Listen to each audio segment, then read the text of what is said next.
Hey, hey, hey. No, man, the gym is the best. Y'all like that, don't you? Y'all like that.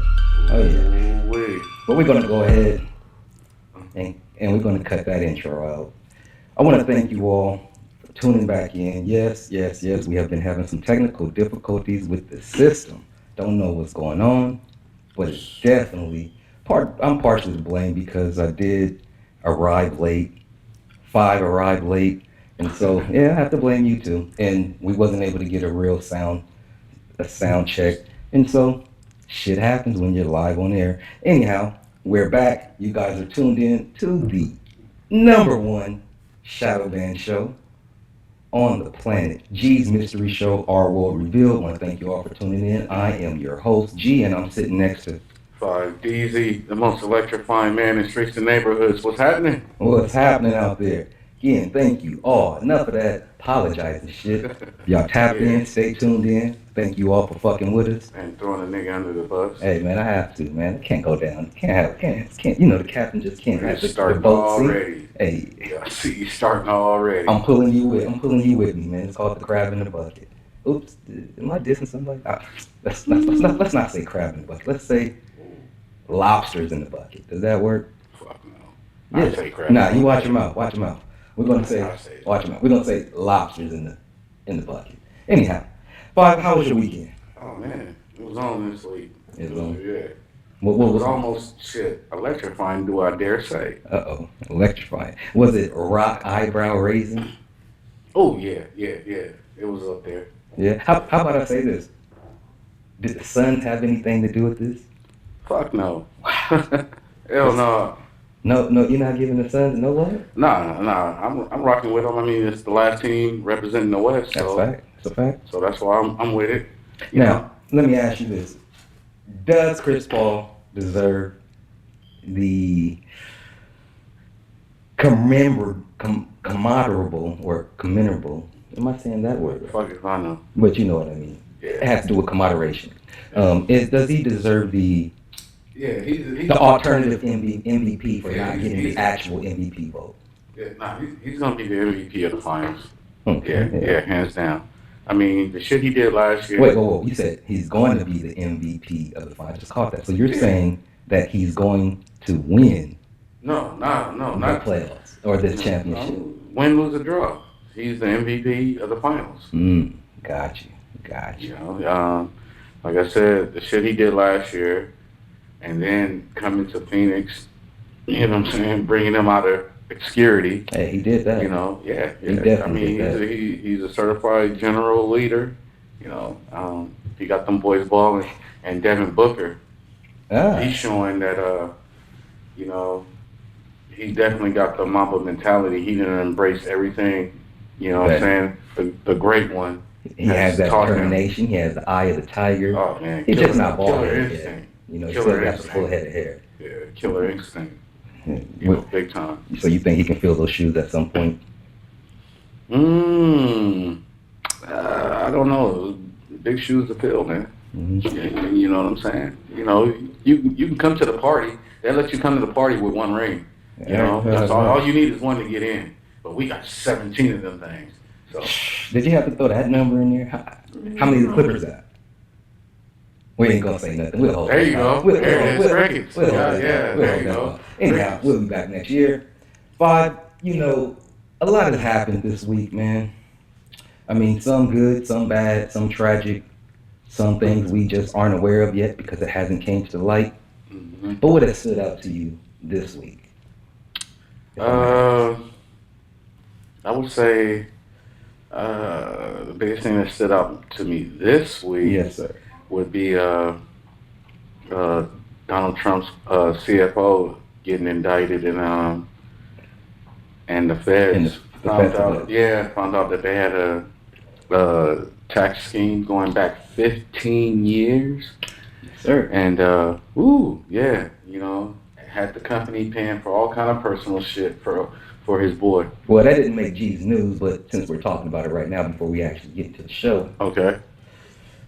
Is Donald Trump going to go down with them, you think, or is it just his party members? Well, you know, you know, they're always after the big fish. That's right. But are they going to get the big fish? Well, you know what I'm saying? When you got a damn near a senior citizen, you know what I'm saying, facing motherfucking federal time, you know what I'm saying? This is not, you know what I'm saying? And let me say this too. Donald Trump is not just an old man. He is the only orange man on the planet. I wasn't speaking about him. I'm talking about his boy. See, the feds are going to apply the pressure to him to get him to flip. Exactly. Telling everybody else who's under him so that he gets immunity. Because they finally went after the guy that knows where all the bodies are. And you know what I'm saying? So you just apply the pressure to his ass. That's a fact. That's a fact. Well, before we go ahead and actually get into the show, we want to thank you all for tuning in. We are a little late. We're going to go ahead and take a small commercial break, and we will be diving right into the goods. Well, you are tuned in to G's Mystery Show. Thank you all, and we'll be right back after this small commercial break. You know we got to pay bills. You looking to replenish the body, boost up your immune system? Ladies, soothing up that beautiful skin? Fellas, ease those unwanted bowel movements, or we just get up in age and become elders. And our joints don't want to act right? Log on to BlackSpatula, Yes, that's BlackSpatulallc.com, providing that purple and sea moss gold, gel or in raw form, straight from the Jamaican waters, to help stand strong in this fight against the heavyweight champ, coronavirus, and that June bug flu. And you can pick up those organic, homemade elderberries to help relieve nasal congestion, anti-inflammatory, potent anti-cancer, antiviral, treats respiratory illness, aid in wound care, high in vitamin A, B, C, and potassium, and natural support for arthritis. And if you hit them with that G code, man, Black Spatula just might get you 20% off total purchase. Now, go follow Black Spatula on social media. G's News. And this, G's News. All right, you are tapped in the G's News Report. And up first in the news, yes, we have Tyson Chicken. Tyson Chicken recalls another 500,000 pounds of chicken, and over 9 million pounds have been recalled in a total for possible listeria. Have you ever heard of that? No. Never, no. Never heard of listeria? No. What does it sound like? It sounds like some shit you don't want to have. Like you don't want to catch it, do you? Man. Well, here's what's happening here. 9 million pounds of ready-to-eat chicken products that you guys, I know you buy in the stores, you little cheap motherfuckers. Don't want to cook, already have it all sliced up. Lazy. May be adulterated with Listeria monocytogenes. U.S. Department of Agriculture's Food and Safety and Inspection Service has announced this week. So, a lot of people, you know, especially so-called blacks, which you call the Negro, I call Negroids, definitely love their chicken. Have you ate some chicken this week? What? Nigga, knock it off. Hell yeah. Oh, shit. Did you eat some Tyson chicken this week? Me, don't personally. Don't advertise that bullshit. No, me personally. You know what I'm saying? I eat chicken right now. We're not gonna tell you where you got that from. But I'm eating chicken right now, y'all. That look like Tyson chicken. No. How do you know? Hey man, don't be fucking with my shit over here, man. I'm just trying to say. Don't be bringing that shit over here. I mean, man, how do you know that that's not from Tyson? Well, I'm gonna make sure you get a piece before I leave. I don't want that. I'm going vegan now. I'm done. I give up. There you go. I quit. No more chicken for me. Motherfucking finger looking good though. So I mean, with this, you know, this listeria in its chicken. I mean, it's attacking the things that we eat the most. It's like everything that we find ourselves trying to give up because it's bad for you, and we try to stick with the things that I guess we think are least bad. It ends up becoming contaminated. So much so that it almost makes you wonder what's safe to eat at these times. We're going to go ahead and take a call. Maybe they want to answer some of this. Caller with the area code 619. That sounds like a Cali number, right? That sounds like Dago. Oh, yeah, Diego. Okay. That is San Diego. That is Diego, son. What? Okay, that's what it do. So caller with the area code 619-227. Where are you calling from, and can we please have your name? We calling from Chandler, Arizona, and we want to know what the topic is for the night. Okay, that's what's up. Well, the topic of the night, we're going to be discussing many subjects. Right now, we're actually in G's News, and we're talking about this Tyson Chicken recall. You have any thoughts on that one? Nah, I don't really follow the news like that. So y'all gonna fill me in on that one. I'm finna be a listener on that one. Okay, well, we're gonna try to help you out as much as possible, but again, some of them may be our own personal ideas, but we will stick to the facts, especially when I'm actually reading the actual news. What's your name, caller? Callers. And I'm E Deuce from Linwood. That's what it is. Shit, Big E. What's happening, baby? Okay, I knew he was from What's Canada. up, man? I'm right here with my little shorty, man, and she ready to get into a conversation. Hey, that's what's up. Well, y'all stay tapped in. We're gonna keep you on the line for a little bit until the numbers pile up, and we'll let you vibe and rock out with us. You know. So right now, let me ask you, man. When the last time you ate some chicken? Shit, today at work. Thank you. I don't know if y'all got one of your phones up too. I just showed him I got some chicken right now and right here while he bullshit. What's wrong with chicken, man? So what's wrong with the chicken right now is that Tyson actually has done a recall. So on all their Tyson's Chicken. Tyson's Chicken, you know, the number one pretty much chicken company in the world. And so I want you to hear this number. I want you to hear this number, though. 500,000 pounds of chicken was just recently recalled. Yeah. But a total of 9 million pounds have been recalled since the beginning of this recall. Okay. So 9 million pounds of Tyson chicken. Do you figure that you have probably ingested some of this chicken inside of your good day?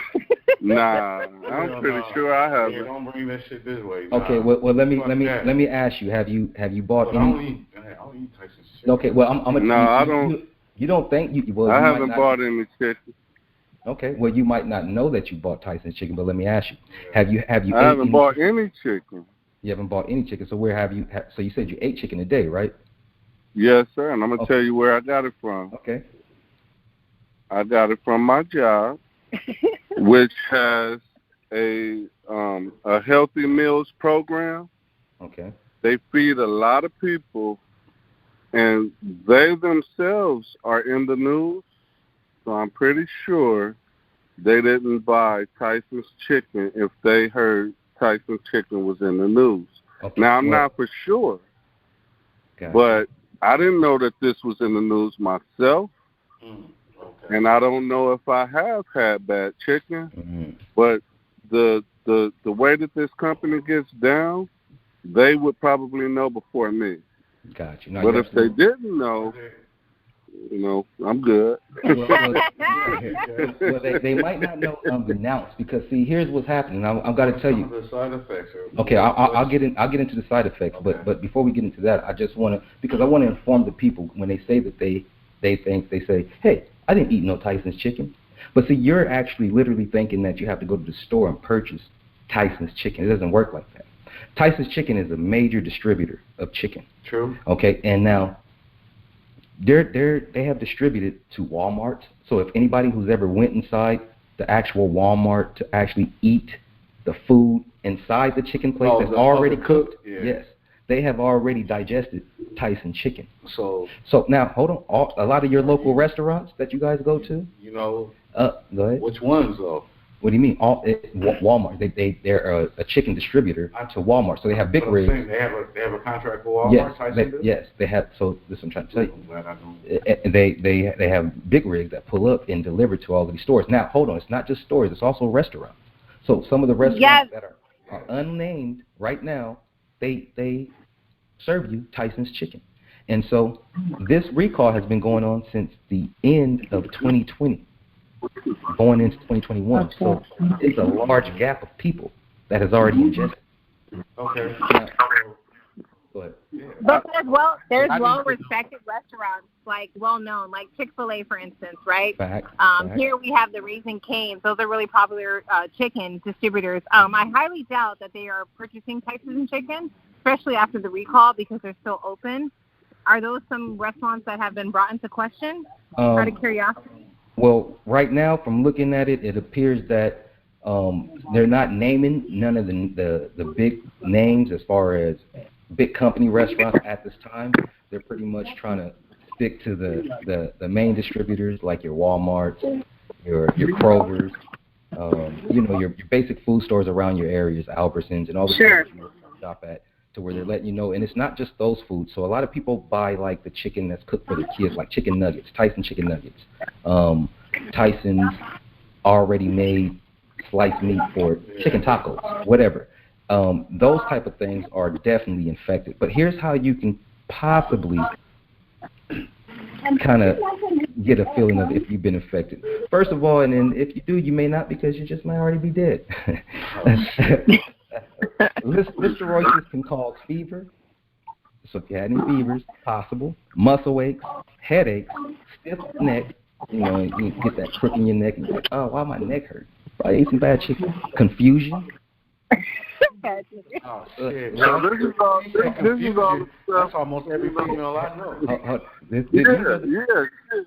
I get high. That shit happens just on GP. Yeah. But here's the thing. Here's the thing. But hold on. Before you say that, let me ask you this. When you get high, do you have diarrhea?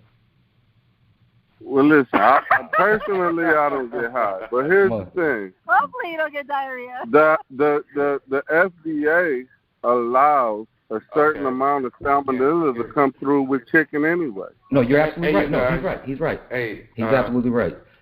They allow, there is a tolerance of salmonella that the FDA will allow. Yeah, but that's regulated. Regulated salmonella? Yeah, by the FDA. How do you regulate salmonella, Natalie? The percentage that they allow, so how are they actually... Why would you allow 10% of salmonella to reach the people? Okay, now let me say this to you as well, because you actually touched on a good point.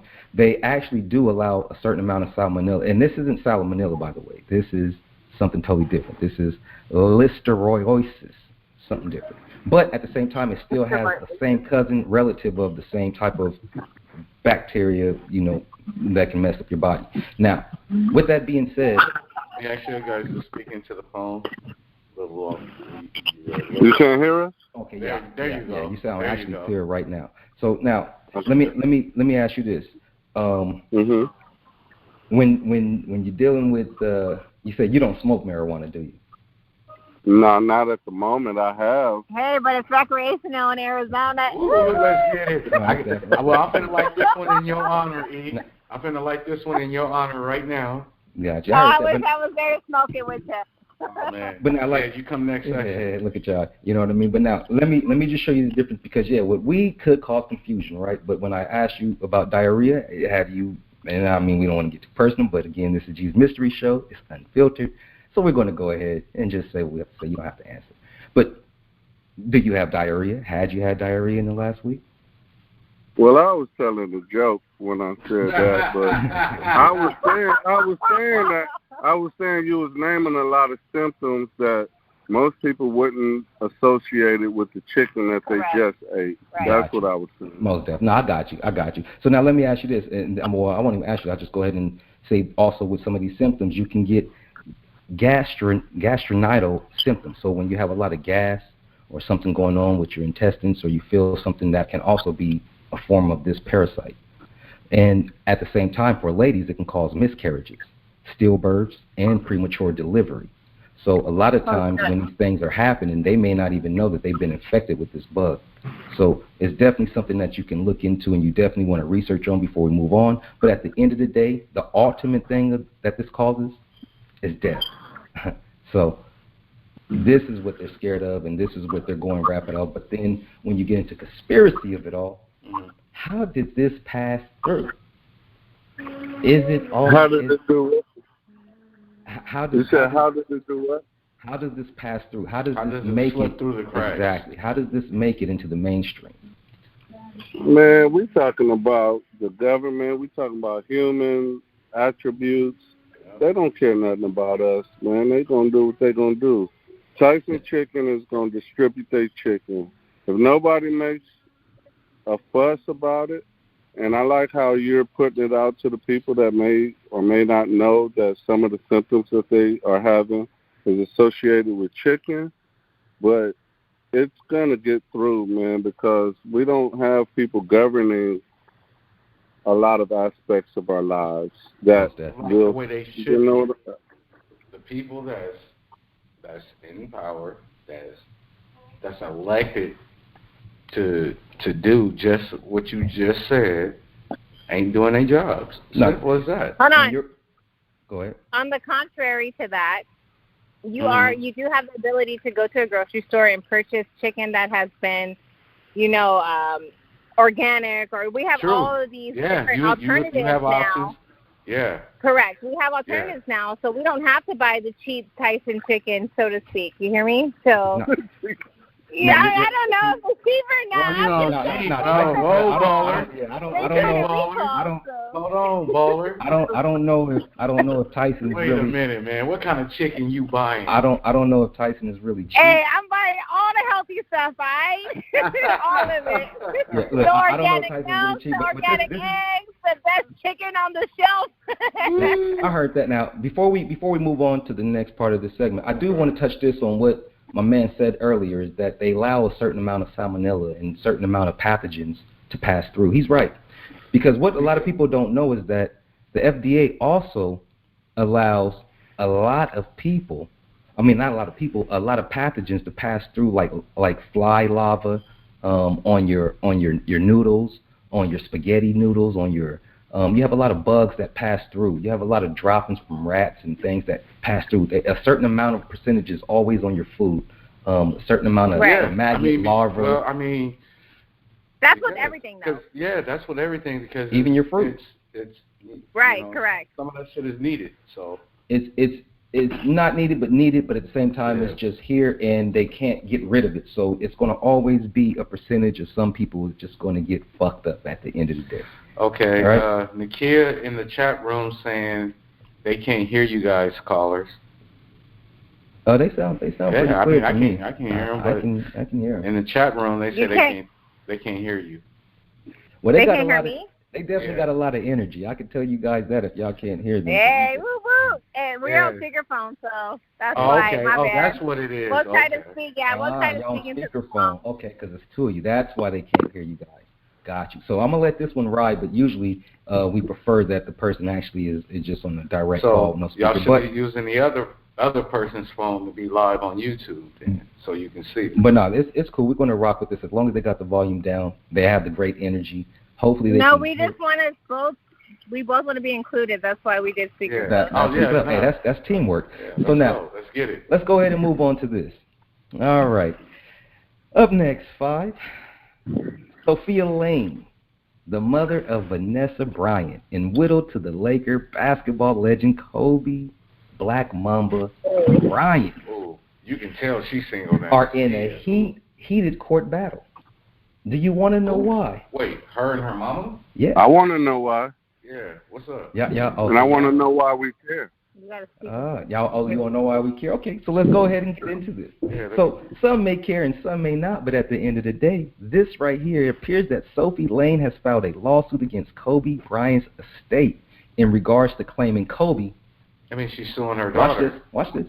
Kobe promised to take care of her financially for the rest of her life. She gonna go out like that. Yeah, I believe it. So what's wrong with that? Wait. So you believe that Kobe promised her mother that he would take care of her for the rest of her life? So you say he did? I moved from Compton to Orange County. I know all about Henderson Beach High School. I know all about that broad. I know that Kobe paid that her parents' jets off. taxes off, everything. Yeah. He bought that broad. He promised her, and he left. That's what it is. Yeah. I mean, I hate to say it like that, but at the end of the day, that's the broad he chose. She went to Marina High School. Yeah.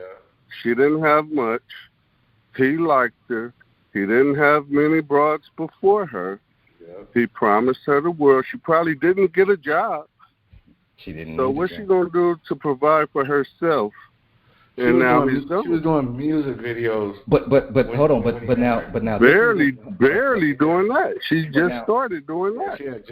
But now let's keep focused, because now we can't. The focus isn't on Vanessa Bryant. The focus on this news report is on Sophia Lane. Yeah, trying to claim that Kobe Bryant promised her. Yeah, but you can see the pattern.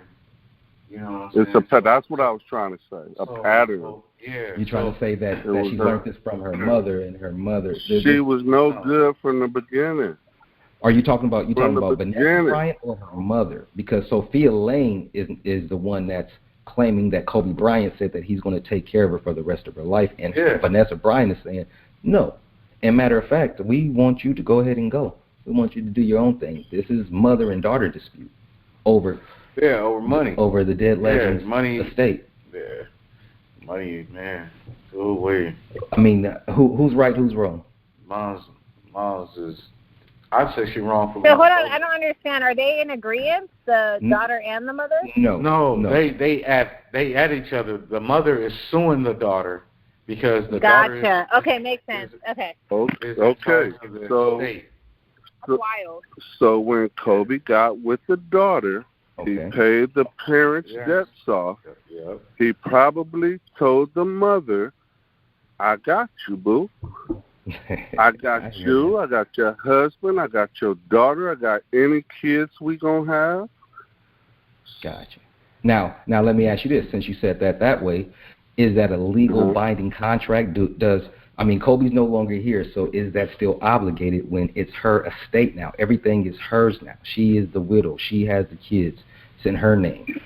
Does she? No. Her mom. Oh no, wait. No, it's not binding. But there is a certain thing called alimony. No, verbal agreement. Yeah, it's not binding though. It's not binding. Yeah, that's why she's able to sue. Yeah, I mean. See, it's verbal. Yeah, read about it, bro. There's actually verbal. I can understand what you're saying, but it's very hard to prove that was any type of a contract.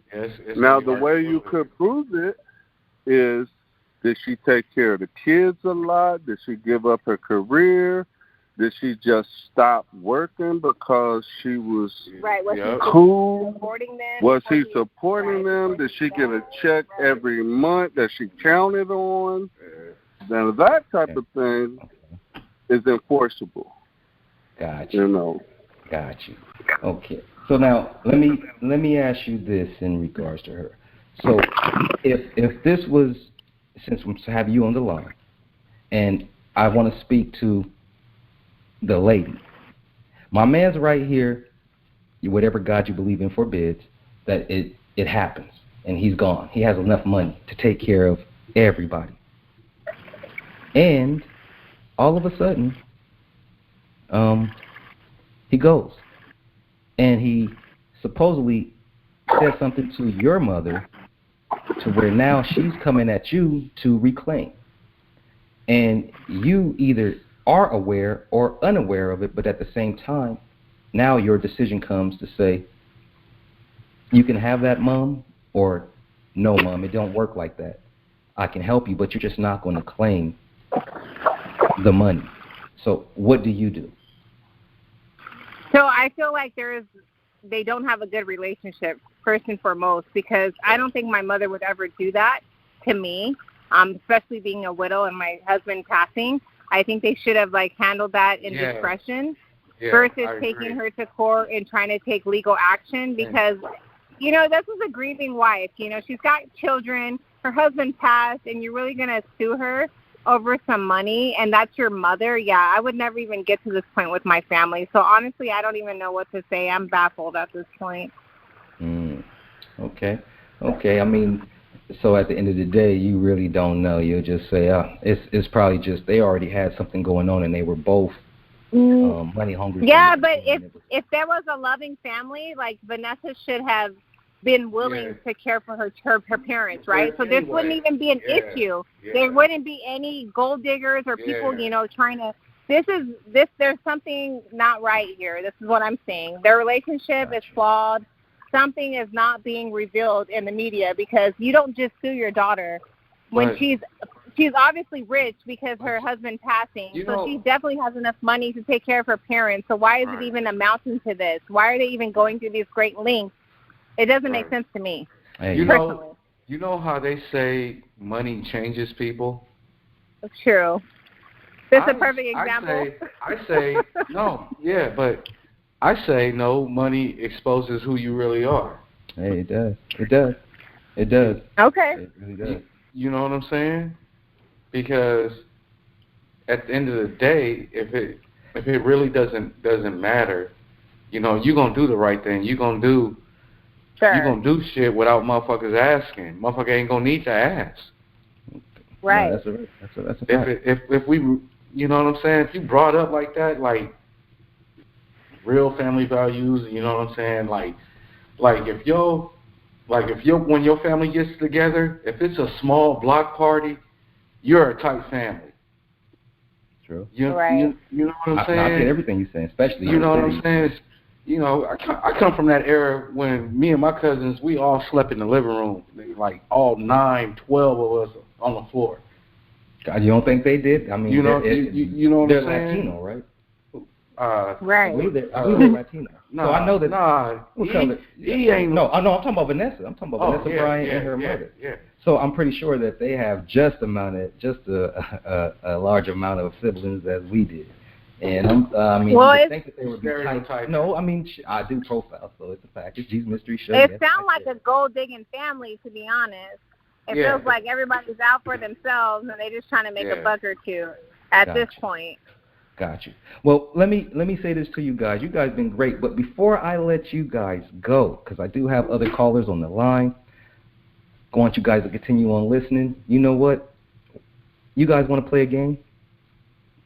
Yeah, what's the game? Oh, shit. All right. Here we go. We're with it. What's up? All right. Are you ready to play? Call it like it is. I'm ready to call it like I see it. All right. That's what it is. That's what it is. So in this game right here, I want you to say whatever comes off the top of your brain. You only have like 2-3 seconds, and I really just want you to say whatever it is. Whichever one of you want to go. I'll probably switch off questions or whoever feels that they're ready to take this, but whatever I ask you, I want your honest view. I don't want any flabbergasted. I can't give an honest view in 2-3 seconds, but I could. The first thing that comes out your mind. I want the first thing coming out your mind. Right, so that's the honesty there. Exactly. Not really, but let's go. So if I ask you, do your girl got big feet? You're going to have to say yeah or no. Don't wait. Oh, yeah. What? Come on. All right, for sure. All right, so here we go. Call it like it is. All right, right now we're about to kill off a TV show tonight. All right? Uh-huh. You ready? Three's What Company. TV show? Here we go. Three's Company. Married with Children. Martin or Good Times? I got to kill off one of them? Yes, sir. Oh, one of them can't ride? Married with Children, Martin, who? And Three's Company and who? Three's Company, Married with Children, Martin, or Good Times? Oh. Martin. What? Yeah, Martin got to go because Jack Tripper was the shit. Hey, I feel Jack Tripper he gotta go. He gotta go. Yeah, you gotta go. Hey, I'm rocking with my guy. I ain't saying Martin gotta go, but all of them was some shit. But none of them gotta go, really. But if I gotta choose, shit, I'm gonna keep Three's Company, Jack. Gotcha. You gotta get rid of him. All right, for sure. Let's move on. He said it. Martin gone. Okay, baby girl, your turn. What's up? Anyhow, between these two animals, which one would you keep as a pet? Or I meant to say these three animals. A little tipsy here. So between these three animals, which one would you keep as a pet? An orangutan, a gorilla, or a baboon? Oh, man, orangutan. Hands down. You're rolling with an orangutan? Yeah, he said keep those. He didn't say get rid of. Right? Yeah, you're keeping Yeah, this I'm not one. keeping the bamboo. I'm not getting, what the hell? The gorilla, hell no. That nigga you're keeping the orangutan? So you're saying that big-ass orangutan is a pussy pretty much. That's what you're saying, right? No, I just feel like my options are not the best, so. Okay, for sure. All right, how about this? All right, E. If you could go back in time and change just one of these past events, which one would it be? The Arab slave trade, the transatlantic slave trade, the Holocaust, or the 2020 zombie apocalypse. Now, the reason why I'm saying zombie apocalypse is because if you don't know, that stands for that C word, and if you put 16 and flip the 6 around, it's that. I don't say the word because they always ban me, they give me strikes for saying that word, if you know what I mean. You know what word I'm talking about? You know what? I would change the Arab slave trade because transatlantic, I would expect our own people to turn on us, but the Arabs getting us and doing what they did to us, I would change the fact that we let some other people do what they did to us.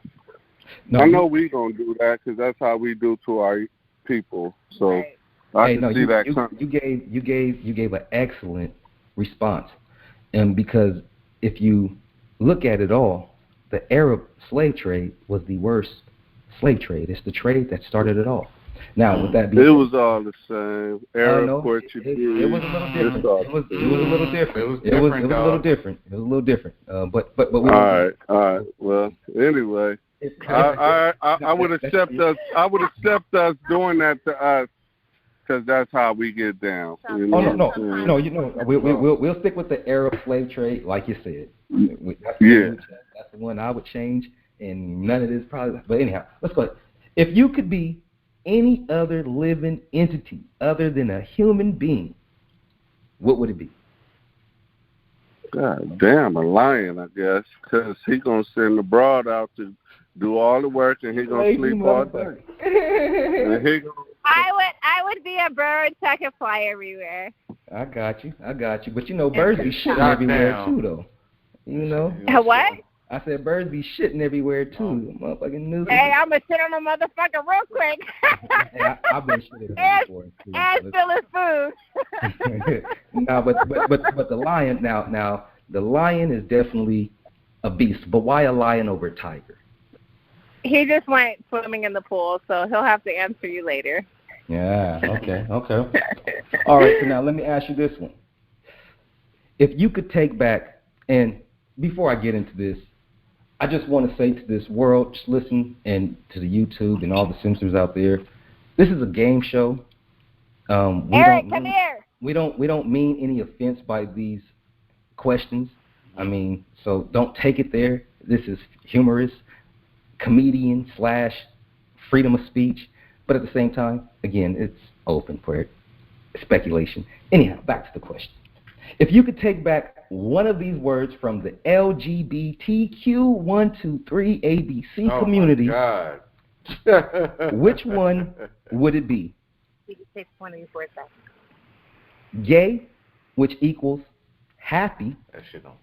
That's in your line. That shit don't mean happy. Queen. Well, no, gay actually does mean happy. It does. But they just took it. That's why we trying to ask which one they want to take back. Gay equals happy. Or queen, listen to the word, queen, which equals feminine royalty. Which one of these words are we taking back? Well, you know what? Queen. Okay. I'll take queen. Yeah, he didn't hear what was the last? Yeah, no, wait, can you repeat the question? Okay, Sorry. I'm going to repeat the question. Uh-huh. If you could take back one of these words from the LGBT community, which one would it be? Would it be gay, which equals happy, or would it be queen, which equals feminine royalty? I'd say gay. Okay. No, I'd say the queen. I'd take the queen away from their community. Yeah. I would go with queen. Change your answer. You cannot. I'm sorry, no, I didn't understand the question. Oh, okay. I'm gonna let you go ahead and bend the rules, man. But people listening, No, I didn't understand the question. I would take Queen away from their community. No. Which one would you take back? So you're saying you would take Queen back, right? I wouldn't let them have Queen. Okay. Now I won't let them have Queen. They can have gay. They can have gay. Okay. But now. Yeah, because happy got a whole lot of other words for happy. They can have happy. Now what if Queen? We need that. Now what if I told you that the word Queen actually derived from them? What if I told you that? What if I told you that Queen was a male concubine? Would you believe that? That's where the word. I wouldn't believe that Queen was a male concubine. I would believe that it was some old English shit that they came up with for their female king. Because I know in Africa, females could be king. Do about the word Queen. The word Queen, I want you to research the word Queen and look at the actual linguistics of where it derives from. And the etymology. Am I looking at etymology or am I looking at which dictionary? Just look through them all. But the female ruler of an independent state, especially one who inherits a position by right of birth. The most powerful chess piece that each player has, able to move any number. I like the Oxford Dictionary. Yeah. So I can go. Now you want to know why that Queen is able to move every which way? Because she's what? Because never mind. It didn't have nothing to do with that. We're gonna move on. We're gonna move on. Good one, you said people were gay before. No. We're done with it. We don't want to get banned. We can be done. We're gonna let them. Because I love that community. We got love for them. It's all fun and jokes. We're going to be done, because I know gay people didn't come up with the word Queen. They might have changed it, but they didn't come up with it. Etymology didn't start with gay people. No. Etymology did not start with those type of people. Okay, we're talking about etymology and the word Queen. The word Queen was pretty much directed towards a male concubine, not a female. See, you guys are going to say no, but again, I'm going to let you guys do your own research. We're going to move on. All right, go ahead. Exactly, and if she actually break it, she did. And when she keeps on reading it, we're going to find out. But we're going to get off of this subject. I love you. Let's talking about a whole other No, we're talking about what it is, and you guys are just, you see, if I pass something down. Okay. So this is what I came up with, too. Queen is slang for a homosexual man who has female characteristics. Yeah, but that's not the etymology of the word. That's not the beginning of the word heard in the first language. I'm trying to tell you that's not. You're talking about an Indo-European language, but we're going to move on anyhow, and we're going to go ahead and switch that subject. Power to the people. Go ahead. And let me ask you this last one, and this goes for both of you guys. What's your favorite podcast? Whatever yours is called. That's what I'm talking about. He said whatever you call it. Hold on, time out. This is the first podcast I've ever called to, so yeah, y'all rock. Oh, I appreciate that. That's what's up.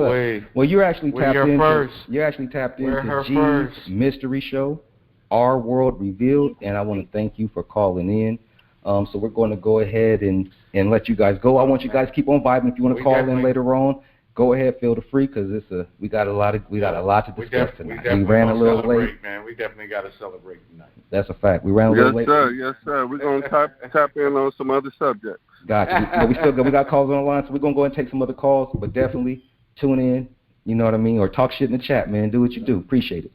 Okay, thanks for taking our call, guys. Have a good day. Thanks for calling. 1. All right. 5, man, that was interesting, man. I hope that, I wish the audience, I hope the audience could hear them, man, because they had a lot of energy. They was live, So we're going to go ahead and take the next call. Caller with the area code 501. I already know who that is, but they might not know. Where are you calling from, and who the hell are you? What's going on, bro? It's Lamont Macon, Mind Over Matter. Calling from, I'm in the Shreveport area. Man, my nigga stay moving. All right, he's off the grid, my G. This is, anyhow, if y'all don't know, this is the Rasheed Wallace of social media. Not just that, he is one of the realest people out there when it comes to just speaking clear and direct and just not even giving a fuck of what your opinions are. I rock with that. With that being said, Mind Over Matter, what brings you on? Man, and the crazy part, you don't get no accolades for that with the way people think today. It's like there's no accolades for anybody to say what's on their mind, and not even for shock value, just or for playing devil's advocate. Just some people have opposing views of shit. Some people see shit just different. Some people that don't do what others do, like a normal routine. So they view things different. You know what I mean? Somebody who wakes up in the morning and, okay, let's say like during the quarantine, we all know it was plenty of people, probably hundreds of millions that woke up in the morning. Well, number one, TV never stayed off. Social media and TV never stayed off. You know what I mean? So they was just taking in all that was going on, and they view shit different now than how other people, you know, view things. But they'll have you feel like, you know, something wrong with you for expressing it that way. Got you. No, that's definitely a fact, man. And I wish that the audience can really hear them, because I'm hearing in the chat that they can't hear you, or hear even the last. No, they was talking about the last callers. Oh, okay. Yeah. Because I mean, man, the way that was flowing, and I want to make sure they can hear you too as well, because you just said a mouthful. You know what I mean? And that's a fact. And let me ask you. Go ahead. It's deep. I don't want to jump too ahead if y'all was or wasn't, but one thing that's on my mind is that y'all seen the footage of that the incident that happened in that New Jersey with the one white dude, right? With the white dude, be specific, so because I've seen a lot of news and I probably got the one where the white man was talking with his dialect sounded like an African in some neighborhood somewhere, and he was calling him nigger. Oh, it's on his porch. Yeah, on the porch. Yeah. You seen that? Yeah. Go ahead, bro. So it's like apparently, you know, dudes in that neighborhood, he's supposed to be like known for like being rambunctious or, you know, whatever. So he goes over there and he got some type of beef with them, and somebody black is recording. Right. And somebody's recording it, and he's on video, so he's going hard, and he's calling him nigger monkey, and then somebody calls the police, and then the police show up. He walks towards the police, and the police like, you know, back up. So he says, no, I'm going to let you do your job. He steps to the side of the sidewalk. He says, go over there and talk to them fucking monkeys and this and that. And the cop was like, hey, man, don't talk like that. Then he told the cop, fuck you, go talk to the nigger monkeys. And I stormed off. And before he got off camera, he looked at the camera. He said, he gave his full address. Yeah. And said, come see. Come see. He said, come see me. Yeah. So I don't even know when this shit happened, but in the end, a gang of people end up assembling in front of this man's house, and I guess the police came, you know, to make sure nothing happened. Like I said, they escort him up out of there before, you know, some mob, you know. I don't want to assume what was going to happen, but a gang of people assembled in front of his home, news cameras and everything. Yeah, like the whole neighborhood in front of his shit. A whole lot of people. It was a couple hundred people. It was like a couple hundred people. Man, I've been so much news. I didn't even catch that. Okay. You got to catch it. Here's why you got to catch it. So I'll be an alternative, not be in my be and everywhere else. But I didn't see that. Go ahead. Yeah, it's corny, but what makes it poignant is that so all these people show up angry. You know, he using the term nigger monkey, and he said, hold on. He said nigger monkey. Yeah, he was going ham. He was going hard. He did it how you supposed to do it. He actually did how you supposed to do it. You know what I mean? He actually did it. Actually supposed to do about it. He actually did it. Yeah. But he was in it. He was interchanging it too. It was nigger monkey and it was monkey nigger. It was like he was doing what he's supposed to do. So all these people assembled in front of his home, and then the police came and they escorted him by there. So then they escorted him out while everybody threw shit at him. It's at night, so people throwing soft drinks and the reason why I'm windows. They fucked his house up. They did. Okay, so they threw something. I'm lost on this motherfucking story. Well, I mean, you know what I'm saying? Well, but at the same time, hey, the community did what they were supposed to do too. You know, for a motherfucker. But this the problem I got with it though. Here's the thing. Okay, so the community came in mass. So here we go again. Okay. One single white man bosses up on video, and those are fade to the people at that house, and then turns to the camera and says his full address and says, "Come see me," and uses the term "nigger, monkey, monkey, nigger." So this place, and it's not just a single out of Jersey. I'm from New Jersey. I'm from Plainfield, New Jersey. So I know, it's goofy niggas, it's hard niggas everywhere. But I grew up around some good niggas. But whatever place that was in Jersey, there was not one real nigga in that crowd. It was not one real nigga, boss bitch.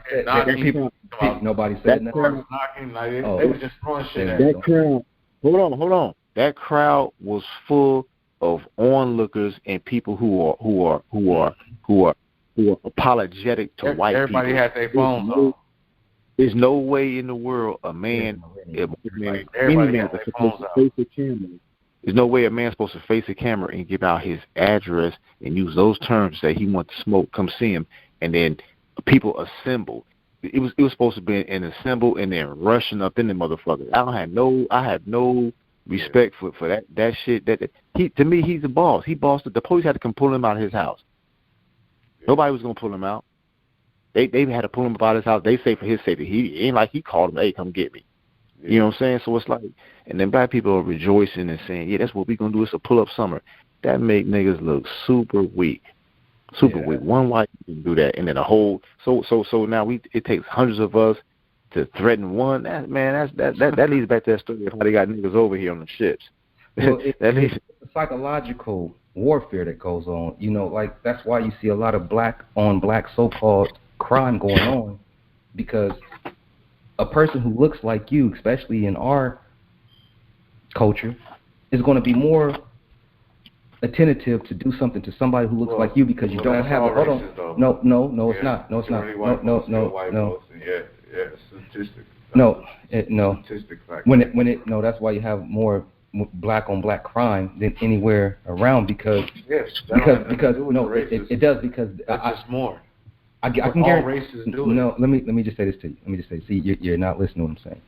I can guarantee you that what you call black, a so-called Negroid, will be more likely to attack a black person on the other side of the street rather than attack the white boy. I'm saying that is open right there with a pocket full of money because they fear the repercussions from that. They don't fear the repercussions from that way because they have been. I'm not disagreeing with that. Go ahead. I agree, but I'm saying you're a product of the environment. All races, statistic-wise, kill each other. No, I can respect that. I can respect that product of your environment thing, but I also think that at the same time, I think people can fall on that and just try to use that. I don't agree with that. Because if that's the case, then you would have to flip the script on how you view gentrification, because gentrification can't be a factory sitting there in a dilapidated neighborhood for 20 years where niggas done walk past it every day, fucked in front of it, broke into it, and committed crimes inside of it, and just basically abandoned it. And then when somebody white get it, oh man, they trying to push us out. It's like, fuck out of here with that shit. You know what I mean? So it's like it depends on how you view it. It is relevancy in what you say. All people do commit crimes, and they don't focus on this as we do with ours. But I think all three of us on here know, though, if it was late night somewhere in any city or state, I think that we would rather it be the police in back of us, or would it be some niggas you don't know? I would take my chance with the police. I'd take my chance with the police. Yeah, you motherfucking right. Fuck that. I've been running numerous times and came out all right. I don't understand this generation because I've been caught with many burners. Man. Hey, I came and out I ain't all never right. Put myself in position to be motherfucking shot. I'm dealing with the police on that one. Let me ask you this, Mind Over Matter, on any of the news subjects that we touched so far. Do you have any comments on if you was listening to the show, whether it was Tyson Chicken recall or the actual what was that? The incident with Sophia Lane and Vanessa Bryant, Kobe Bryant's mother and ex-wife, his widow. See, I didn't even know about that. I just barely knew about the others that I spoke on because I seen it on the Facebook. Which one? The Vanessa Bryant and her mother issue, or the Tyson Chicken recall? Oh no, I didn't even know about either of those. I was talking about. I knew about the incident that I brought up about the white dude. Yeah. Okay. Yeah. Let me ask you this, man. Do you eat chicken? Yeah, I do. I love chicken. That's what's up. When the last time you ate some chicken? Probably like 2 days ago. 2 days ago. That's what's up. All Matter right. of fact, you know what? Yesterday I had a chicken sandwich. It was yesterday. I had a chicken sandwich yesterday. It's a chicken sandwich. Let me ask you this. Does that count? Well, do you care about Sophia Lane suing Vanessa Bryant over a promise she says that Kobe Bryant promised her while he was alive, but now that he has passed on and transitioned somewhere else, he's unable to verify this, and she's staking some type of claim to this? No, I wouldn't care about that news. Don't matter, no. Okay, so let's go ahead and move on from that. All right, let's go ahead and get into this. Up next, let's get her off the screen. Go back to what's next. How about this? I'm pretty sure you're aware of this in the news. The president of Haiti was assassinated within his residence in Pétionville, a suburb in Haiti's capital, this Wednesday. You aware of that? This last Wednesday. Mm-hmm. Yeah, I heard about that. Yeah, that was definitely an inside job. They shot his wife too. Yeah, they shot the first lady. She survived. And yeah, I heard. Did they apprehend? Yeah, they got about 15 people in custody. Oh yeah, well that's bad. And two of them is from America. American. We got the clips right here. Yeah, two of them they're right there. You know what I mean? They're like Brazilian Haitians. You know what I mean? That's as big as it is. You know, otherwise it's going to overshadow the frame. But definitely, those they look like Brazilian Haitian, somewhat, I guess. Brazilian Haitian. I don't know what to call them. Like, I mean, they look Haitian to you? Fuck no. Exactly. So, but they're Haitian, some type of Brazilian Haitian connection, because the story even sometimes have some types of Brazil, but also American. So they're American Haitian. Two of them, exactly. That was apprehended in this. So here's what happened. It says Moses was shot 16 times, and this is actually coming from the former Prime Minister Laurent Lamothe. Says he is calling for an international investigation into this assassination.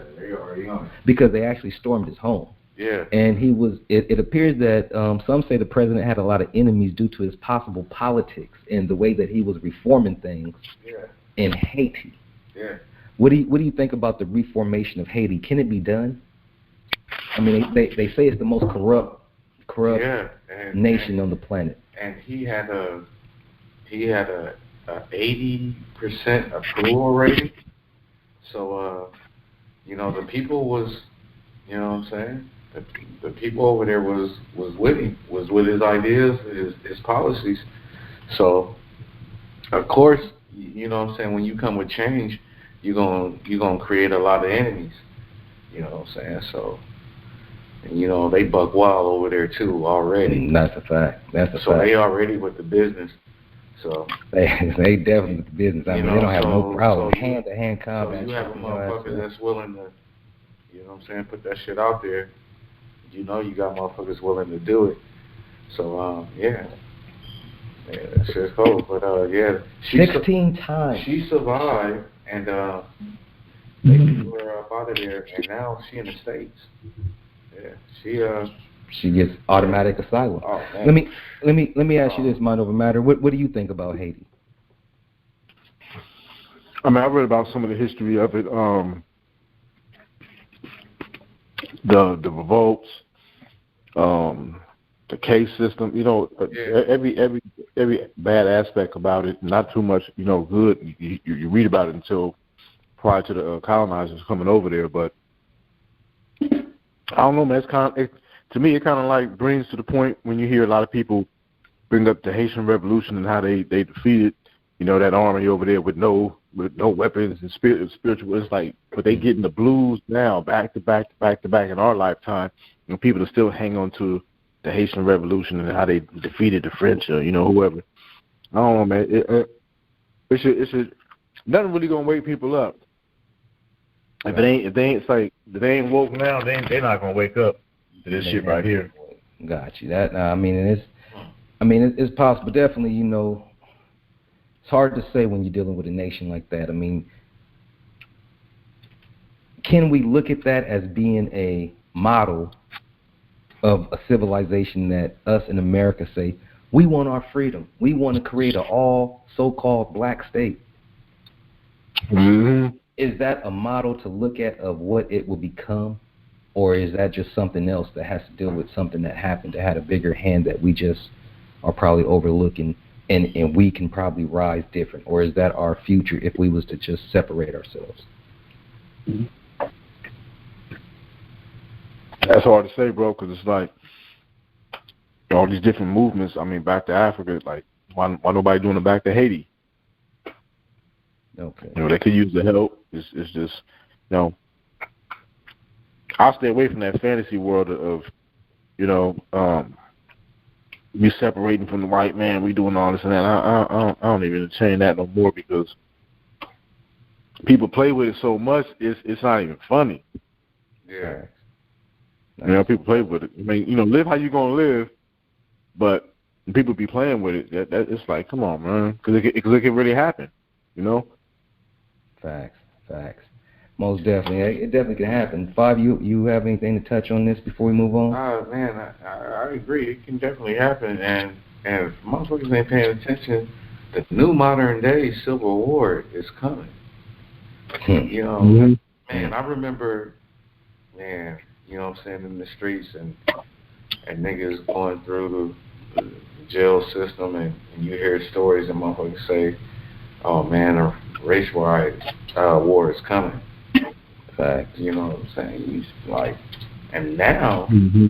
I look back and think about that like, wow. And this shit is so blatant now because you got motherfuckers that's willing to say all of a sudden, you know what I'm saying? Nigga, you know what I'm saying? It's white power or nothing, nigga. It's suppression, everything. They suppress, man. They making it illegal, nigga, to pass out water if you've been standing in line for 12 hours to vote. Nigga, hot. Nigga, you know what I'm saying? I mean, you got motherfuckers storming the Capitol. You got motherfuckers storming the Capitol in Michigan. You got...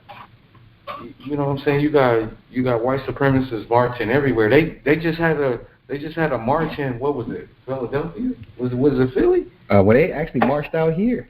I mean, they was out here in Arizona. That. Yeah, I posted you that. know what I mean? Not too long ago, right up the street. I posted that. I mean, but niggas ran them out though. It was different. Nah, niggas they didn't want. I mean, these niggas walking with shields and all that other shit. But no, definitely. At the end of the day, it's not all about that. Be what you are. If you're racist, be racist. Love your race. Defend your race. No, be racist. There's nothing wrong with about race. Is just wanting to be first. You know what I mean? I don't see nothing wrong with that. It's when you are prejudiced. You hate me because of my race, and that's. Let's talk about how Juvenile and Manny Fresh. That song, how he switched, but let's hold on. But let's not say the words though. You with me, mind over matter? We're not going to say the C word, okay? You know right. What the C word is, right? Yeah, I wasn't going. I follow leads real good. Okay, yeah, we're not going to say the C word because they be banning. Okay, enlighten me. What's up with Okay, so now two? Juvenile and Manny Fresh, they redid the little track of Back That Ass Up. But instead of Back That Ass Up, they switched it to the zombie apocalypse, trying to get people to get vaccinated. And the same way your schools keep calling you and saying, hey, why don't you come down here and bring your kids and you come on down and get these shots. And, we got free food. Hey, not everybody, but a lot of people is passing away from getting these shots. Why don't you guys come get these shots? Because it's not known that 3/4 of the population... Well, they got a new variant out now that's...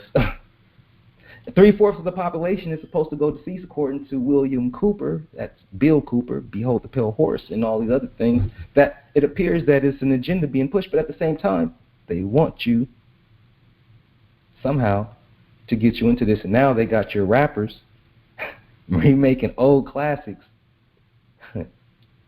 Propaganda. That is what you were talking about, right, Mind Over Matter? You still with me, Mind? Can you hear me now? Yeah, I can hear you. I don't know. I was gonna say, but I can hear you. I was gonna say, how do you feel knowing that at one point in time, Manny Fresh, Juvenile, and Mia X, at one time they was having money, they was popping the cars, homes, they was living a good life.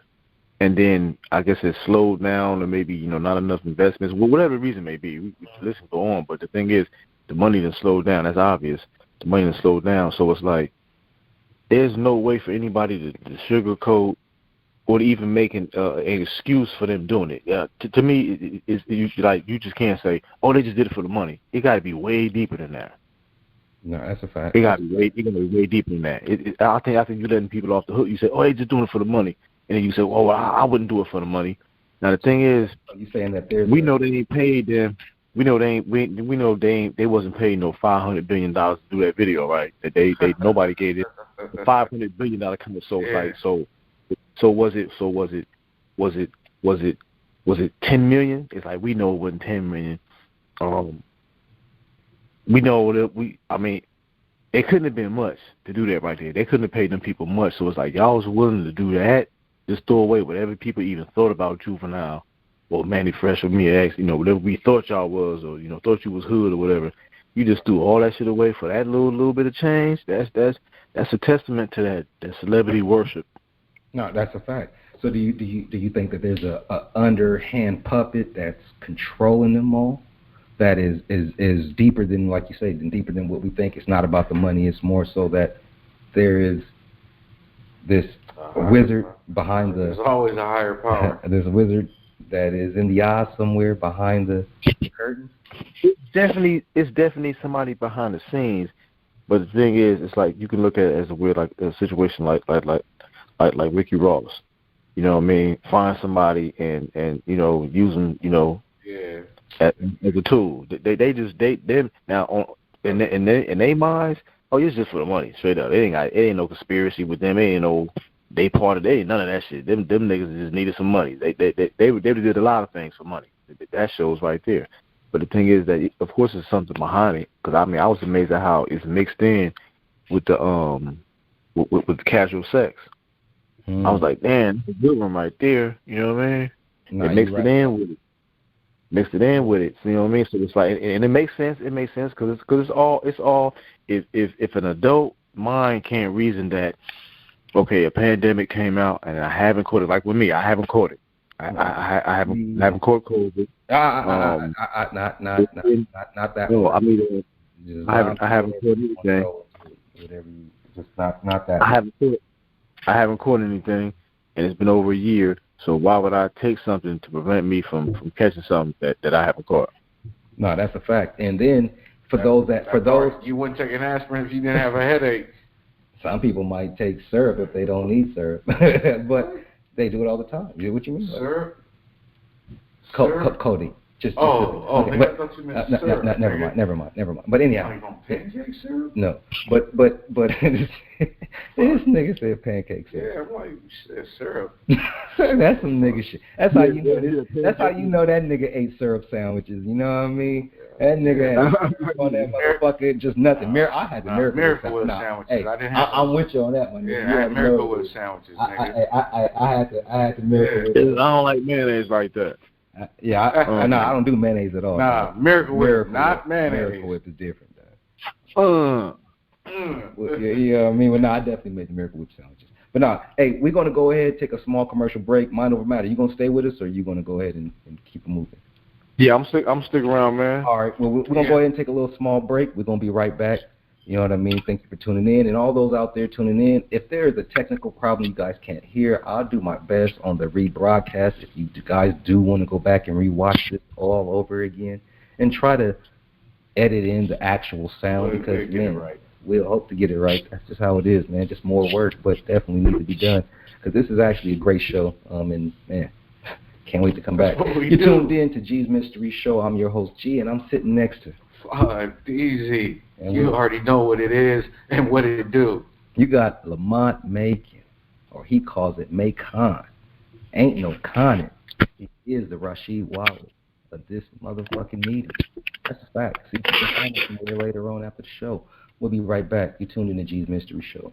Be right back. Now tuned in to G's Mystery Show, Our World Revealed. You are now tuned in to G's Mystery Show, Our World Revealed.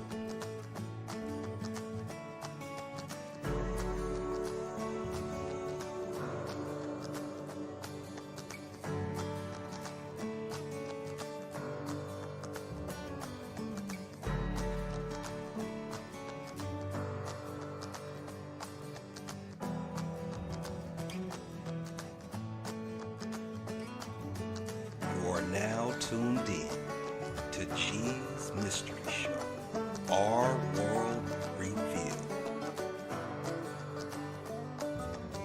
You are now tuned in to G's Mystery Show, Our World Revealed.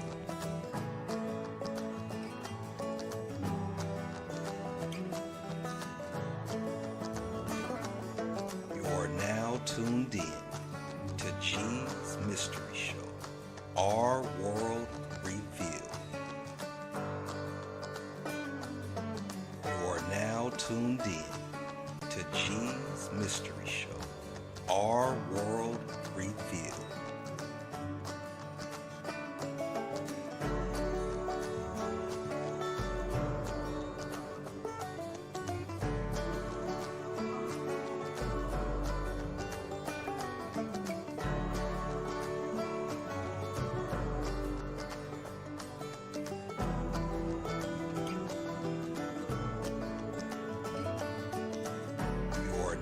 Tuned in to G's Mystery Show, Our World Revealed. You are now tuned in to G's Mystery Show, Our World Revealed.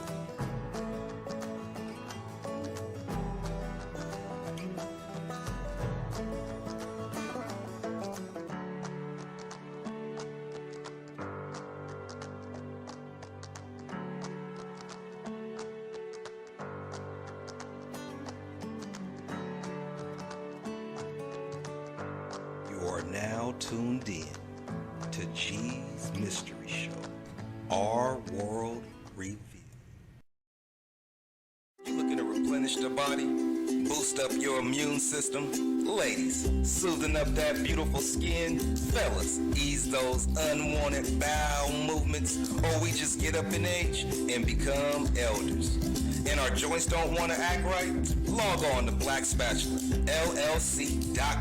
Yes, that's BlackSpatulallc.com, providing that purple and sea moss gold, gel or in raw form, straight from the Jamaican waters, to help stand strong in this fight against the heavyweight champ, coronavirus, and that June bug flu. And you can pick up those organic, homemade elderberries to help relieve nasal congestion, anti-inflammatory, potent anti-cancer, antiviral, treats respiratory illness, aid in wound care, high in vitamin A, B, C, and potassium, and natural support for arthritis. And if you hit them with that G code, man, Black Spatula just might get you 20% off total purchase. Now, go follow Black Spatula on social media. Yo. Thank you all for tuning back in to G's Mystery Show, Our World Revealed. I'm your host, G, and I'm sitting next to Five, the most electrifying man in streets and neighborhoods. We also have Mind Over Matter on the line, one of the most controversial figures that there is out there. But besides that, he definitely has a solid mind. So that's why he's always tapped in and tuned in, because he's somebody to actually pay attention to. his views and his actual thoughts. Anyhow, with that being said, we're definitely at that time of the show where we get into the main topics and focus points of what this is all about, why we are all here. And that is, let's talk about it. But before we get into let's talk about it, Five, is there anything that has, made you say what needs to be in a let's talk about it segment? Ooh, shit. They can be so many things, but ain't no telling what you came up with. You know how I do. I feel you. So with that being said, why don't we go ahead and let's get what we all here to do. Let's talk about it. Ah, yes. Another day, another dollar. Well, at least for some. As unemployment benefits begin to be cut, economists are patting themselves on the back for getting the job market to show signs of possibly flourishing again. At the expense of those 300 buckaroos, of course. I wonder what would happen if the 40 acres and a mule was actually given, and who would work, and who would slave to entertain them all. Just a side note, moonwalking along, Tyson Chicken recalls over 500,000 pounds, with about 9 million pounds recalled for listeriosis. Doctor, that sounds deadly. All those Popeye chicken sandwiches. Yeesh. Meanwhile, Kobe somehow is speaking from the grave, vowing to financially take care of, yes, Sophia Lane, the mother of Vanessa Bryant, for life. Wow. Now that's being disputed. Is there such thing of a dead promise? That's just a dead thought. Never mind. How about the youth? Not every so-called Negro raps. Have you ever heard of the name Zaila Avant Gard? Probably not. Everybody more than likely is still lusting over the BET Awards. And what a freak show. Do we applaud? I thought the Moors were all about peace treaties and holding law accountable under the practice and teachings of Noble Drew Ali. Has the NFAC rubbed off on the black thoughts of consciousness? Have cell phones now been around long enough to finally diagnose the human population as androids? Side note, speaking of androids, did you hear China is planning to shoot rockets into space to deflect potential doomsday asteroids? Yeah, I know. Armageddon is not just in the movies, it's coming. So yeah, let's talk about it. Hey, let's talk about it. Why not? Five. Yeah, it's a doozy. It's definitely a doozy. We're gonna go ahead and get into this, and before we do, Mind Over Matter, are you with us? Yes, sir. Okay. Was you able to see some of that? I was able to hear it. Okay. Well, let's go ahead and get into this first piece.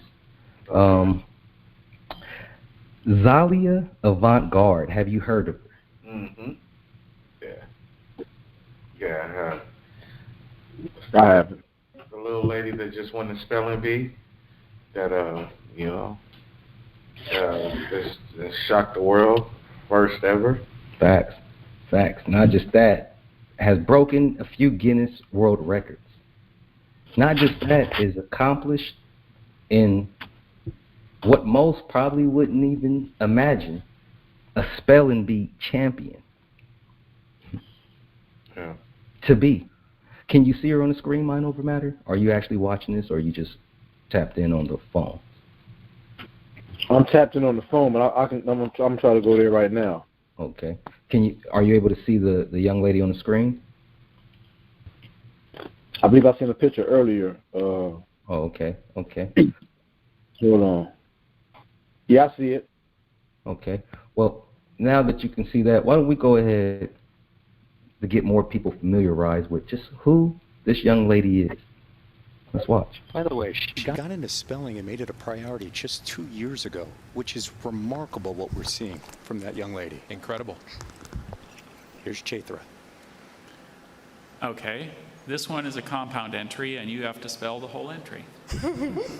The word is Neroli oil. Neroli oil? Yes, it's a fragrant pale yellow essential oil that darkens on standing, is obtained from the flowers especially of the sour orange, and that is used chiefly in cologne and other perfumes and as a flavoring material. Neroli oil? Neroli oil. Are there any alternate pronunciations? I see just the one. Neroli oil. Language of origin? The first part of the entry consists of a French element derived from an Italian geographical name. The second part went from Greek to Latin to French to English. Neroli oil. Nerelioil. Neroli oil. Neroli oil is spelled Nerolioil. Thank you. Thank you. So it's not over yet, but if Zaila gets this next word right, she's the champion. If she doesn't, we go to that spell-off. So here's a championship word for Zaila Avant Gard to win the 93rd Scripps National Spelling Bee. So that was round 17. And now, Zaila Avant Gard, if you spell this next word correctly, we will declare you the 2021 Scripps National Spelling Bee champion. The word is Maria.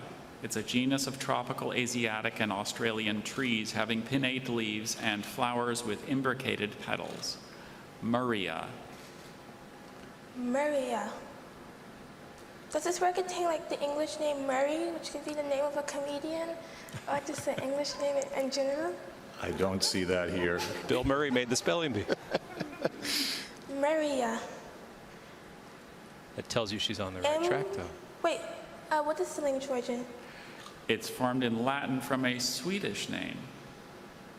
Maria. Murraya.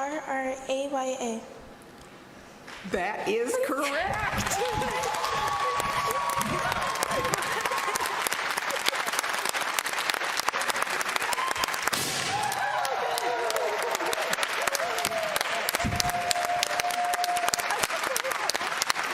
And there is your champ.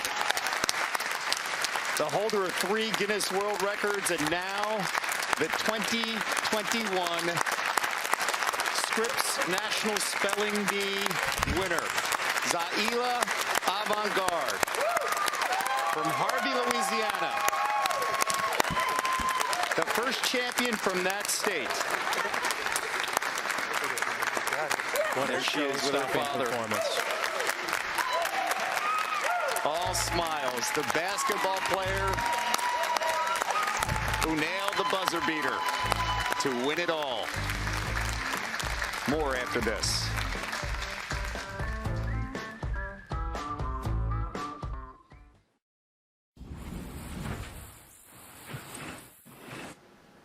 Maria. Murraya. That is correct.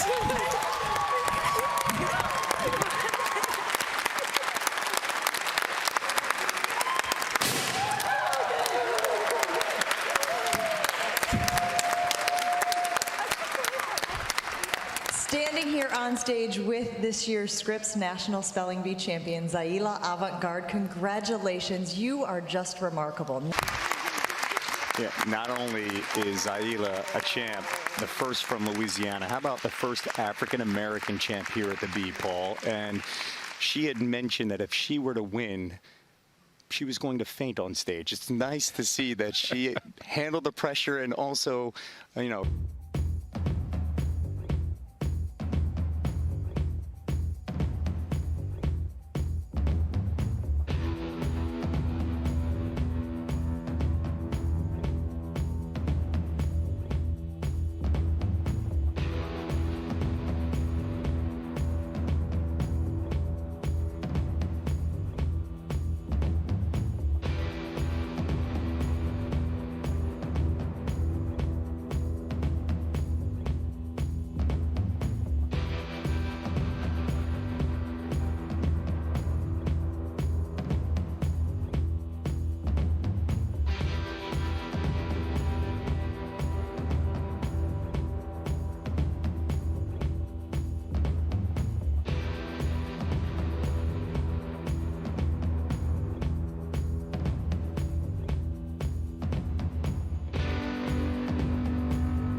Want to thank you all. Want to thank you all for tuning in again. Did you not just see this remarkable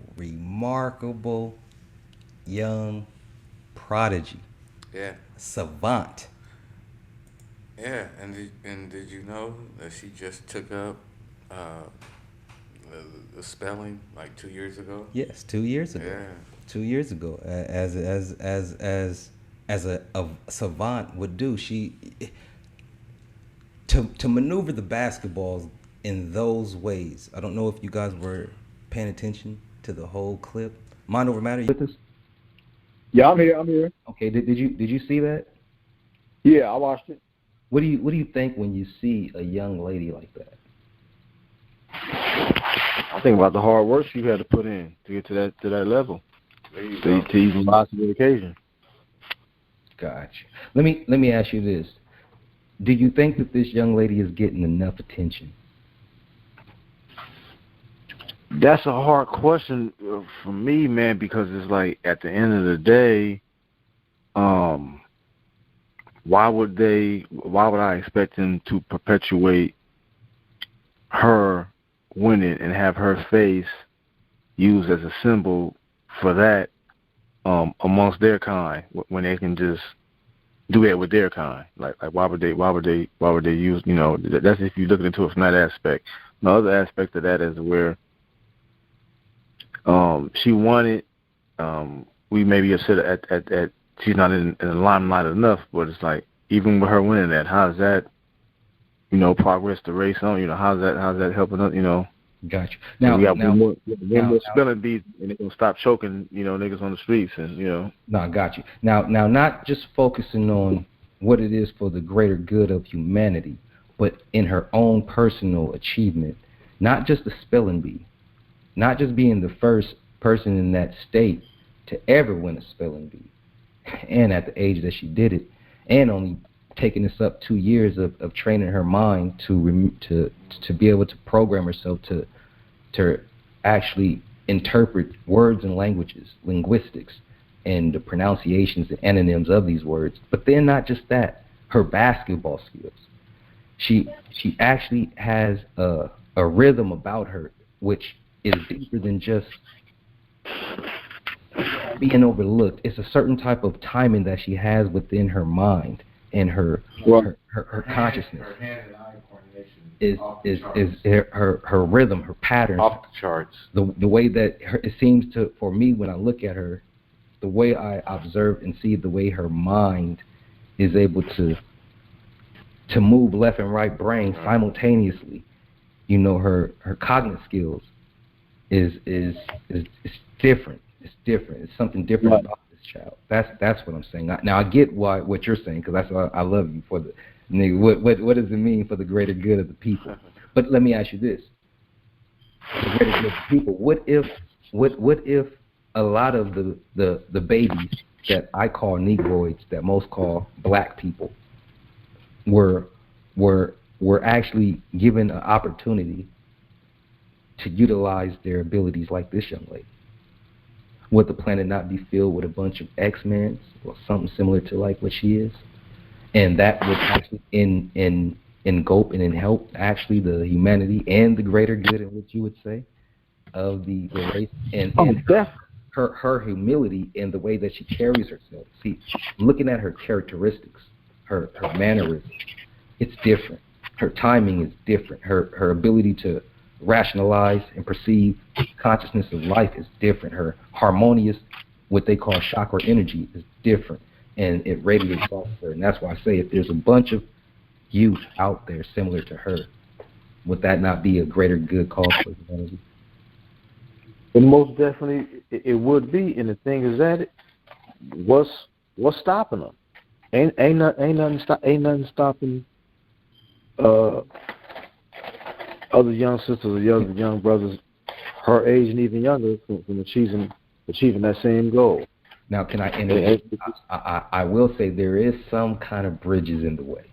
Some of the bridges are in the way is the guidance of the parents in the children's lives. And I can say too, just not being all the way there, definitely you don't have the potential to guide them in such a way to where they get to grow up in this way. So based on their upbringing and their freedom of being who they are, regular sciences, kids are born, they're born to be inquisitive, to think outside the box, to just think about all kind of imaginary things, and they're able to achieve it at an earlier age. That's why most prodigies are groomed at an early age, because at that age their mind is so open. Go ahead. You faulting her parents? Oh no, I'm granting her parents. Her parents did the greatest job that a parent can do. They allowed her to be a kid. They allowed her to be. They allowed her to pick up whatever she wanted to pick up. She's a girl and can handle a ball better than any man I've ever seen. The rhythm, the patience, the poise. As a human, I look at her characteristics and say, if all humans, which is almost impossible, but if all humans can be in her spirit, the world would change overnight. The world would change overnight. If all the kids could be shielded from how we are grown up in hip-hop, grown in certain cultures of violence, and grown up in certain cultures of just being a part of the hip crowd and doing things that probably just is more rebellious in a negative way, what they would call, it definitely changes the way your values of growing up. When you get to grow up like this young lady and get to unlock your talents that like Mind Over Matter said, what's stopping? Because every child has it. You're absolutely right. Every child has this. But once it gets corrupted, or once it gets bared down, it changes. This no longer, that light is no longer there. So I commend her parents. That's all I'm saying. You can never knock that. But the reason why I say it like that is because, yeah, I give her parents all the credit in the world. It's like, man, to raise, be able to rear something like that in this day and time right now, that's definitely an achievement. And the reason why I say that what's stopping the other ones is because I seen a video 2 days ago on YouTube. It's a young brother from BPS, and it's another young nigga from A-Trade Hoover. You talking about some gang shit. Okay. They in the same car, and they celebrating because they didn't chase down a nigga from Harlem, another young nigga from Harlem, and took his shoes. They celebrating. Oh, I've seen that. Cheesy, yeah. Smiling. I'm looking at this shit and I'm thinking like damn, it's the year 2021. You got niggas still chasing niggas down, taking the shoes off their feet, and then going on social media and celebrating shoes off their feet. But then we gotta sit back and be like, Black Lives Matter, or we got to play like, oh, it's the youth, or we got to blame it on the black woman, or say that the black man ain't in the home. It's like all this shit right here, but this shit steady going down, and ain't nothing set up in place to even stop it. So it's like, I look at it from that angle. I look at it from a doomsday perspective, man. I can't help it. No, I look at it from doomsday. I'm with you on man, that. I feel you, especially now. I don't watch much TV, so I look at reality as my TV, and I don't like them TV shows. I don't like them TV shows, you know what I'm saying? It's like, so young black men celebrating, chasing another young nigga down, taking his shoes and going on social media, and it's like nobody's telling them, that number one, that's some hook shit, but nobody's telling them that anything's wrong with it.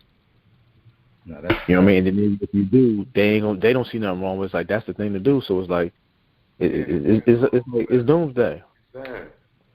So then let me ask you this: for the greater good of the humanity, of comprehension, and just kind of getting some kind of grasp on what may be or what may be it not, are these abilities inherited or are they learned behaviors? So can you teach somebody to be special in this regards? Or he's infatuated with the streets, man. So even this generation, because motherfuckers know better. They know it ain't no future in it, but yet still the infatuation. So what separates that one street dude that grows up in the same environment and he somehow excels out of that? What separates him? I mean, is he with the ambition? The ambition to want to be more. Some kids have it, some don't.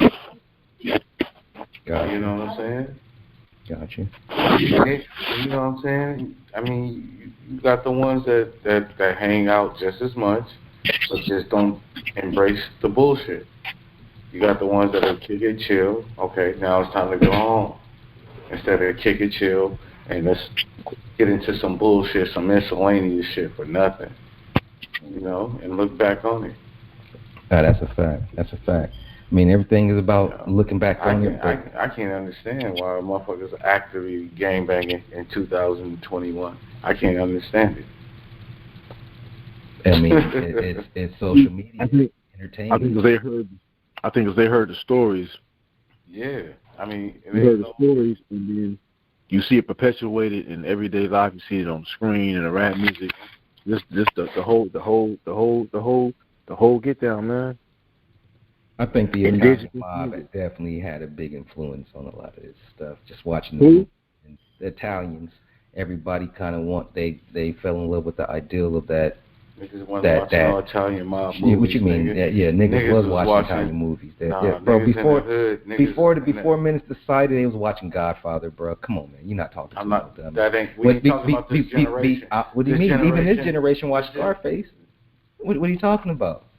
I mean, come on, man. They own it. Like it's where the TikTok age is bringing back everything from the past.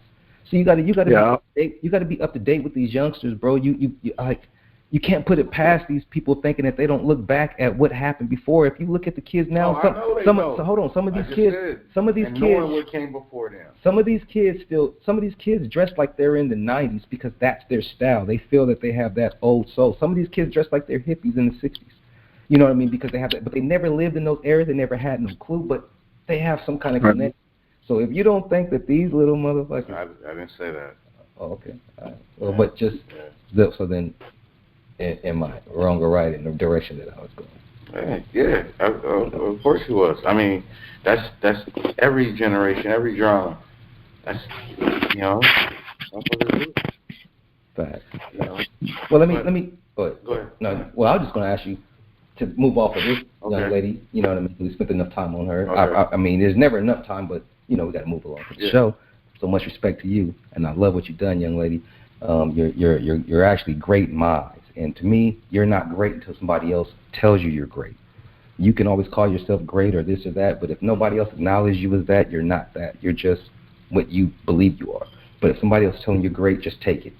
You're great in my eyes. Let me ask you, Five. Her balling skills, though.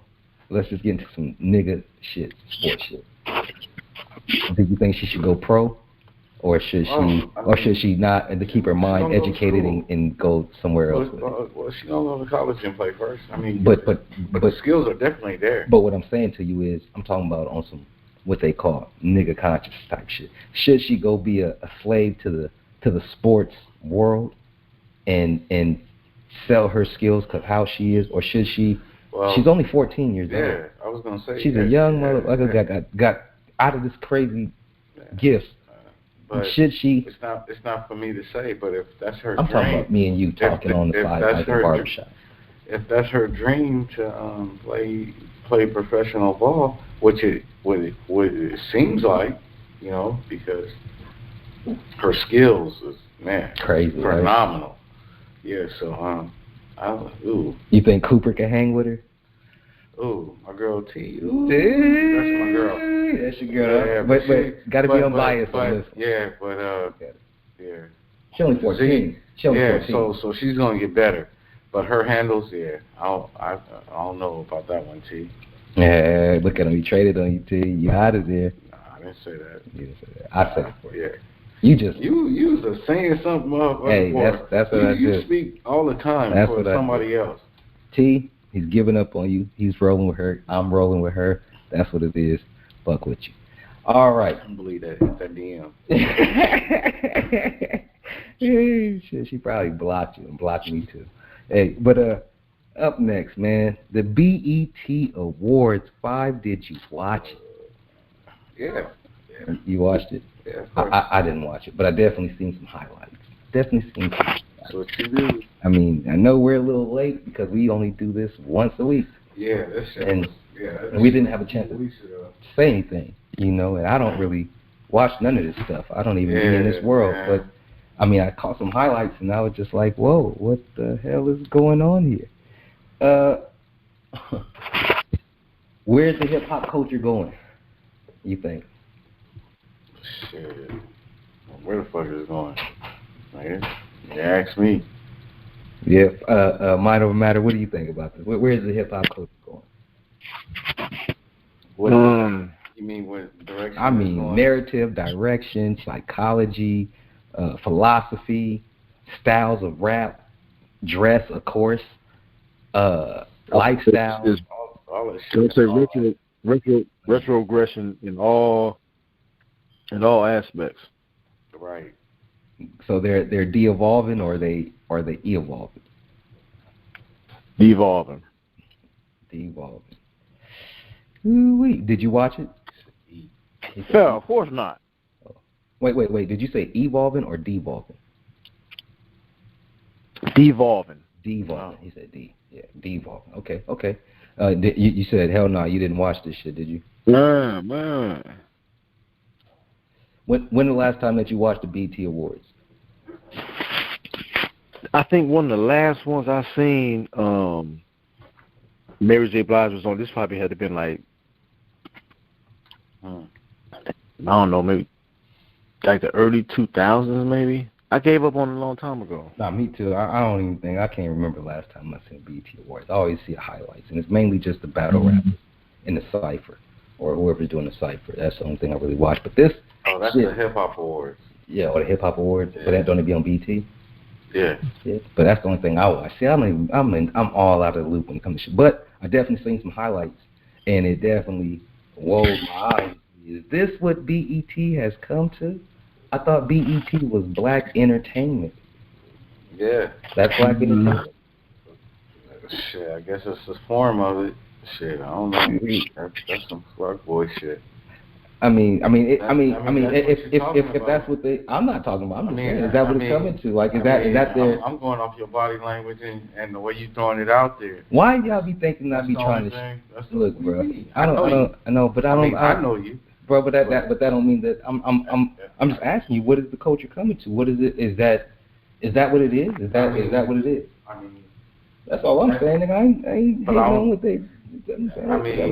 Because everything else, the BET Awards was on hip hop shit, and you know. Was it tight in nature? Did you enjoy the show? Yeah, I thought the performances were good. You know what I'm saying? There was a lot of collabs, a lot of shots. You know what I'm saying? Oh, so they had different collabs going on. Yeah, that shit was. I heard that Meg Thee Stallion and DaBaby didn't stay on the stage together. Once she did her thing, as soon as he walked on, she walked off. I mean, her verse was over. I meant due to the little issue that they had, because she said that DaBaby supposedly did a song with Tory Lanez. And she has a problem with that or something like that. Something going on, you know, in the nigga. Yeah, that's nigga media. You know, we don't really report on a lot of nigga media, but that's nigga shit. You know what I mean? That's what it is. Some petty bullshit. You know what I mean? But this right here, you know, it's a little crazy. That's what I knew you was talking about. So I have to ask. Why you playing? I have to ask to all my combatants out there, to all my Egyptologists, to all of my going back to Africa, Kumbayas, Mansa Musa, who else I could say, Hannibal, all the greats from the land, even Nimrod, Minis, Akhenaten. Where the fuck you going with this? Is this your king? Look at you gonna ask a silly dumb. Really? I'm asking, is this your king? Why would you ask that? Because what would make you ask that question? Is he not the hip hop king and queen of the rap? Where you get that from? What do you mean where I get that from? He's the most talked about person in hip hop. Nah, he's the most talked about person in fucking BET Awards. He's the most talked about person in hip hop. Hell no. Right now, lately, come on, man. You know what? Shit. After Hometown Road, what you hear about then? I just heard about this. Yeah, that's what I'm saying. I don't even watch this shit, but that's what I'm saying. Yeah, but you talking about biggest nigga? Nah. Let me ask you this. See, let me ask you this. Some real fuckboy shit though. Oh, okay. Let me ask you this. Mind over matter. You an old hip hop fan? Yeah, definitely. Most definitely. What's your era? Big Daddy Kane, Rakim. Yeah, so you're more late '80s, early '90s. You know what I mean? Yeah, you're more late '80s, early '90s. Big Daddy Kane. Mid '80s. Late '80s, early '90s. You know what I mean? Because like, yeah, them guys. But so the '90s wasn't your era? No, '90s is my era. Oh, okay. Okay. So what do you think? What do you think about the rapper Nas? The rapper Nas? Correct. Nas, man. No, Nas used to be hard. I used to be a Nas fan. Hell yeah. Got you. He won that battle with Jay-Z, by the way. Oh, you feel that way? Fuck yeah, he won that. Yeah, he won that. It's a toss-up. I like Nas. I like Jay. I mean, but he won that. He more lyrical. Yeah. He more lyrical, man. Shit, I just recently downloaded that one song, You're the Man. Off that, I know like that. You talking about that's on Stillmatic. You know what I mean? Yeah. He's not. Nas not. He just became. Go ahead. Go ahead. No, I want you to say that last part. Oh, I was gonna say he just became. See, when you, this is why I stand away from media and staying away from reading nonfiction. But basically, just going on a strict diet of trying to figure out what's going on. So I'm trying to get up on what's going on and not half stepping with it. Once you do that, when you to return to TV and all the creature comforts, you start to see the stupidity in it, and it's hard to watch it and enjoy it. Like it's hard for me to watch a movie. Like Fast and Furious fucked me up from being in prison and looking at serious situations. When I finally sat down and watched that shit, I'm like, can't no car jump out of no helicopter with a parachute on land, and I was like, man, get the fuck out of here with that shit. Nah, you're right, but that's definitely for the entertainment and the. They've already wrapped everybody up in the saga, so you're gonna. I mean, not you, but the masses who's into that, they're gonna watch it regardless of it. They can have G.I. Joe. Right.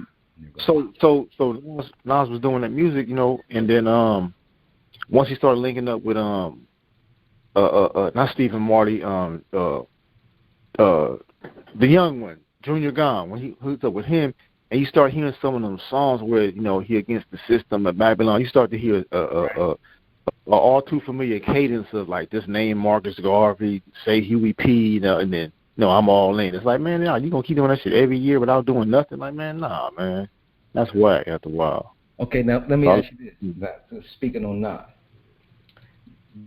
are you okay with Nas allowing Little Nas X to bear his name?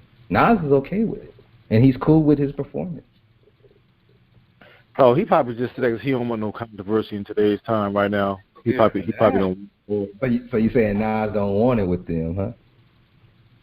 I don't think he really wanted with them. I don't think he wanted with them. I don't think really nobody wanted with them, except for one person on this planet. We'll leave his name out of it. We'll leave his name out of it. You know what I mean? But anyhow, I have to ask you guys.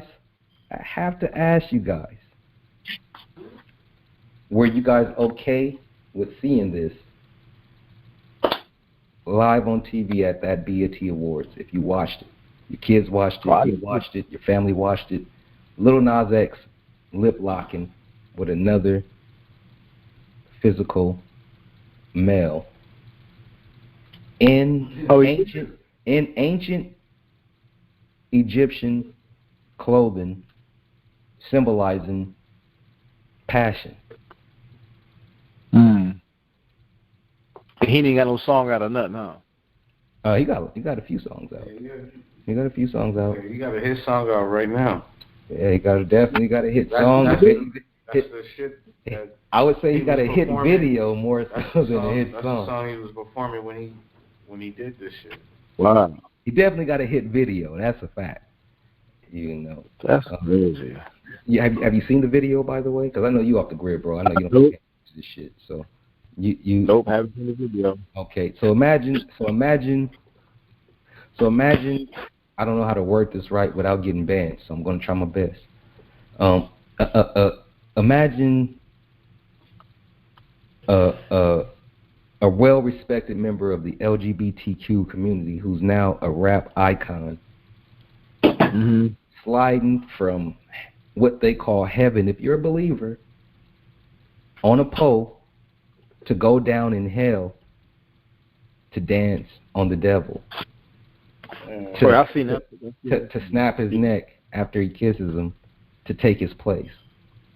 If you're a religious believer, and the psychology and mind fuck that it puts on whatever people that are out there that have lesser minds than those who have well brick-walled minds that may be able to force build some of this stuff off and not really care, but a lot of us don't have that. So what do you think when you said you've seen that, right? Well, I didn't see that actual thing. I remember hearing about it and then clicking on the video, and then right when I seen him, it was before he even took the poll thing down. I went straight to the comments, and as I was reading, they say he'd take a poll down, and I said, I don't need to watch this video. I stopped it. Gotcha. Now, I actually watched the whole video. I watched the whole video. I said, damn, it's very creative. That's a fact. It's a creative-ass video. It's very visual. You know what I mean? Like I said, no problem with the video. It's just the mind fuck that it puts on the people. You know what I mean? Whether you have to agree or disagree, is it now the custom to be whatever you want in society, but at the same time ban whatever you want to say? Whatever, like, you don't have the freedom to say whatever you want, but you have the freedom to do whatever you want. Is that a catch-22? Live show. I mean, that's what you get with a live performance, but no, not the live. I'm just talking about this overall, just the overall. Fuck it. Is this the culture? Is this the culture? It's part of it, but it's not the culture. So you don't think that other kids are going to mimic this? Other rappers are going to come out to maneuver? I'm pretty sure. You don't think? It's okay. Well, let me ask you this then, Five. Can it get any more shocking? Was this shocking to you? Let me just ask you this. Was this shocking to you? Yeah, bro. I frowned up and fucking like. Yeah. What the fuck? Yeah. I mean, I come on, bro. Like, the fuck out of here. Let me ask you this. Mind over matter. Was this shocking to you, or was this okay? I mean, we're not okay because everything is okay now in the world, so we don't want to say it's okay because everybody can do what they want to do. But did this make you? I mean, did you look at this like, I'm glad my 10-year-old wasn't in the room.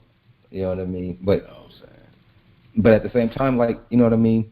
At the end of the day, it is what it is. Yeah. You know, I mean, to each their own. But it's not about that. It's about the social engineering that we all have to really pay close attention to and see what's really going on. It's like, okay, bro, we get gay. it. Yeah, we get it. We know that. Like, yeah, like, all right, nigga. So we definitely get it. You know what I'm saying? You just gonna force your sexuality, your gayness on nigga. You know what I'm saying? Let me leave off with this. Mind over matter, you off the grid, but when the last time you went and bought some pants? That's shocking. Pants? Huh? You said some pants? Yeah, some pants. Some pants. I've been buying shorts. It's been so hot. I've been buying shorts. Nah, that's a fact. Try coming to AZ, bro. You gonna want to go in your drawers, my nigga. But look, yeah, I know. I can imagine. When the last time you bought some jeans, though? Some jeans, some actual. Some jeans. It might have been a minute, man. It might have been maybe 2 years. 2 years. I mean, you still in that time. Okay, let me. Okay, well, mind over matter. You're still in that timeline because it definitely had a transition. But let me ask you this, Five, because you're more into that time. When last time you bought some jeans? Shit, today. Today. Yeah. What? These I got on right here for the show. Okay. What sizes did they have? Shit, my size. Your size. Yeah. Was there any loose fits?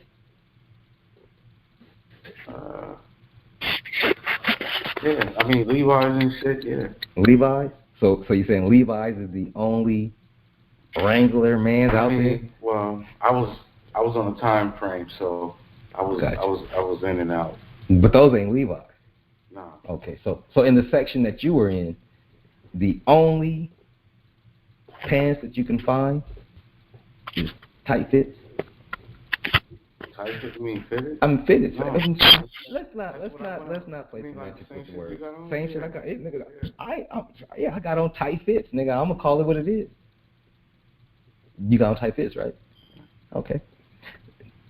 Did you have a wide selection to choose from? No, I knew exactly. I already knew I was in and out. Like I told you, I was on time frame. So I just ran. You know what I'm saying? Gotcha. Grabbed some shit to go with my shirt. Gotcha. Now you look sharp, by the way. You fly. Okay. I tried a little bit. Already. But now fly off the wall, smash it. Let me ask you: was you able to find any other? Was there any other pants that looked at? But of course there's. Yeah. Okay. Yeah, nigga, you talking about, is there any other baggy? What are you reaching for? I'm not reaching. I'm just asking you to just be it's a clothing store. Exactly. Yeah. So when I go to a clothing store, if you want me to answer my own question, is that when I go to the clothing store, everything is tight.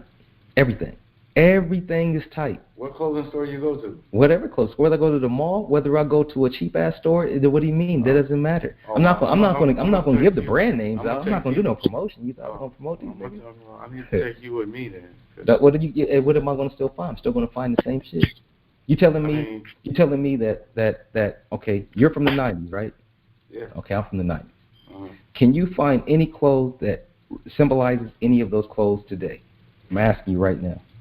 Hell nah. I know that mine don't matter. Trust me, I'm asking Five though, because I want to hear from Five. You talking about red? No, that's not what I'm. No, mine over matter. See, you're playing semantics. No, you're playing semantics. Can you find baggy jeans? Mind over matter. You gave the correct answer on that. You said what? Hell nah, right? Man, hell, just because I ain't bought no jeans in a while don't mean I haven't been in stores. I know you've been in stores, so you know. You look at shit. That's what I'm asking you, Five. Let's not play semantics. Yeah, you saying are you asking, is there any baggy jeans in the store? I tried to ask you in a simple way without getting too detailed, but you wanted to go around the bush, so we went around the bush, so now we're out the bush. Yeah.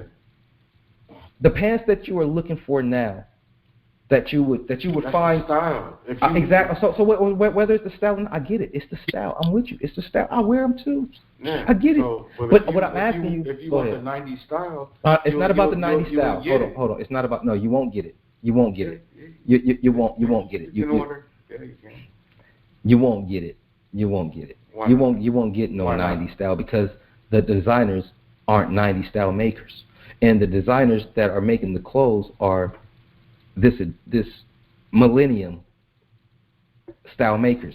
Point blank that's what it is. We're going to go ahead and move off on that. Nas X, do your thing. But in the 90s though, nigga, you wouldn't give no 70s shit. No. Listen, I'm trying to tell you. If it's a different era, exactly. This is so you're right, and I'm with you on that. So you're agreeing to what I'm saying to you. The era that you are in is in the era of where you're heading to, and that's Andromedus. Now look up Andromedus, and we can go from there. Anyhow, let's move on. Up next, you know what I mean, man. We have the Moors. Five, you aware of the Moors? No. I know you. Good. But mind over matter, I know you're aware of the Moors, right? Man, yeah, intimately. Facts. Have you heard what's going on with the Moors, apparently? Late in the news? Somebody sent me a link to that. Briefly heard about it. I haven't watched it fully yet, though. But, yeah, I heard they was riding, doing their thing. For sure. So let me go ahead and bring everybody. They got pulled over? Let me bring everybody up to speed. Oh, okay. Yeah, I know. More. Let's bring everybody up to speed. The Moors have apparently formed a militia, an actual militia, and were spotted along Interstate 95 last Saturday. Now, if you guys seen that in the news, you guys are probably wondering what the hell, what's going on? The Moors? The Moors are involved in something similar to what we would call the NFAC? Is this what's going on now? Mind over matter is. Let me ask you: is the Black consciousness community heading towards a, how could I say it, a more proactive armed movement? Are they?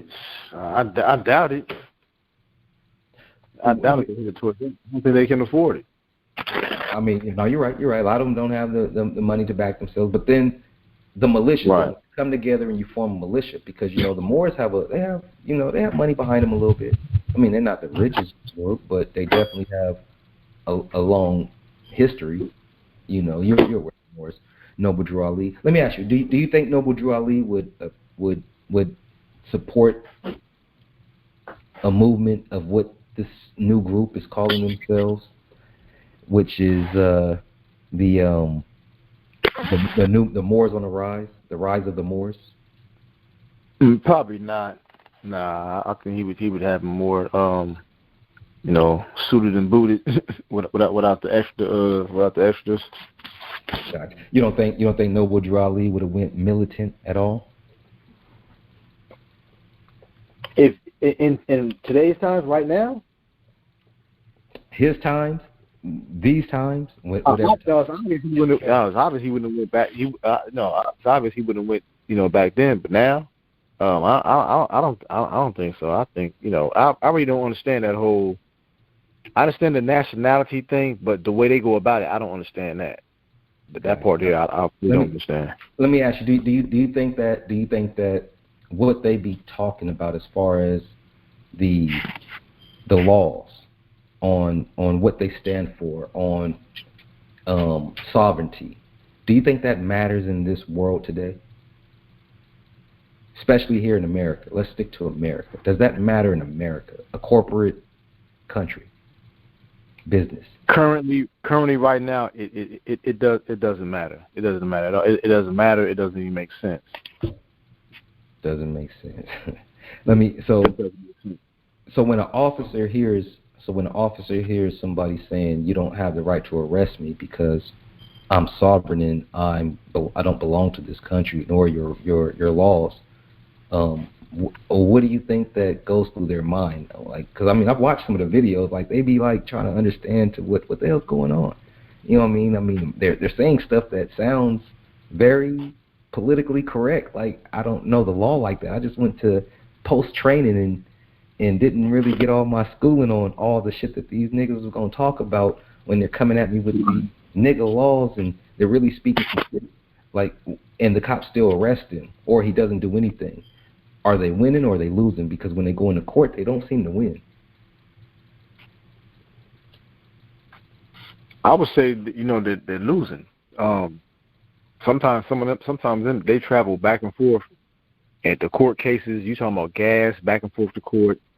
You in court for hours, so you're gonna end up spending lunch somewhere. Mm-hmm. That shit can add up over fighting a bullshit case that you could just went ahead and just conceded to and just pay the fine. Yeah, you know what I mean? Fine. So let me ask you: 11 militia members involved in this standoff with police along the the Interstate 95, and it was a big standoff.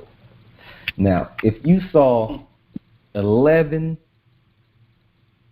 and we live in America, so we just gonna call it like it is.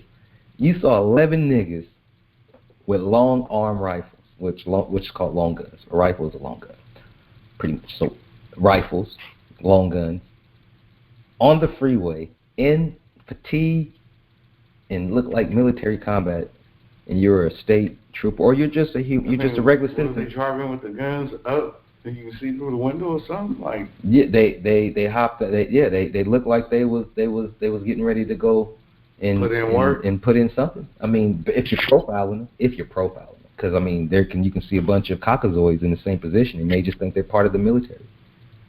You seen a bunch of negroids, and you say, hey, these motherfuckers is up to no good. I mean, you laughing? Is this not how it goes? Yeah. Would you, That's what I'm laughing about. if you're an officer and you see a bunch of Negroes with long guns versus a bunch of Caucasoids with long guns, who are you going to decipher and say, this looks out of place?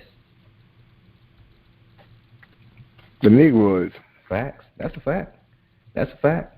So now, the laws that they have and the way that they go about their politics and their organization, do you think that they'll be able to talk their way out of this one? They should have their lawyers. Yeah. Well, they're their own lawyers. Yeah, they ain't gonna. Yeah, they're not gonna do that. They're their own That's not lawyers. gonna fly. You don't think that's gonna fly? No, that ain't gonna fly. Why you don't think that's gonna fly? The judge is gonna be looking at like they making a mockery of the court. Yeah, I agree. And use that shit against them. Well, why don't we go ahead and just take a look at some of this, so that way we can go ahead and bring everybody. Members of the so-called Rise of the Moors group faced the judge today, including 2 men from Rhode Island. The militia group was involved in an hours-long armed standoff with Massachusetts State Police on 95 North this weekend. They're now facing several gun charges after a state trooper found them on the side of the road with rifles and pistols, wearing military-style gear. 12 News reporter Brittany Schaefer joins us now live from outside of court in Medford, Massachusetts, with how members of the group explain their actions today. Brittany? Well, Mike, the hearings are still going on due to many delays from disruptions and objections. The 2 men from Rhode Island, one from Providence, one from Pawtucket, both faced a judge this afternoon. The Rise of the Moors say they don't follow federal or state laws. That logic also continuing in the courtroom Tuesday. Hold on, I have some more questions. You're going to get a full opportunity to speak. I just have a few more questions, okay? 2 of the 11 men arrested are from Rhode Island. The first arraigned Quinn Cumberlander of Pawtucket, the 40-year-old describing his group as a well-regulated militia. Police say 29-year-old Jamal Latimer of Providence is the group's leader. The 29-year-old saying he does not agree with the several gun charges brought against him. I understand that you are charged with a number of crimes. Is that true? That is not true.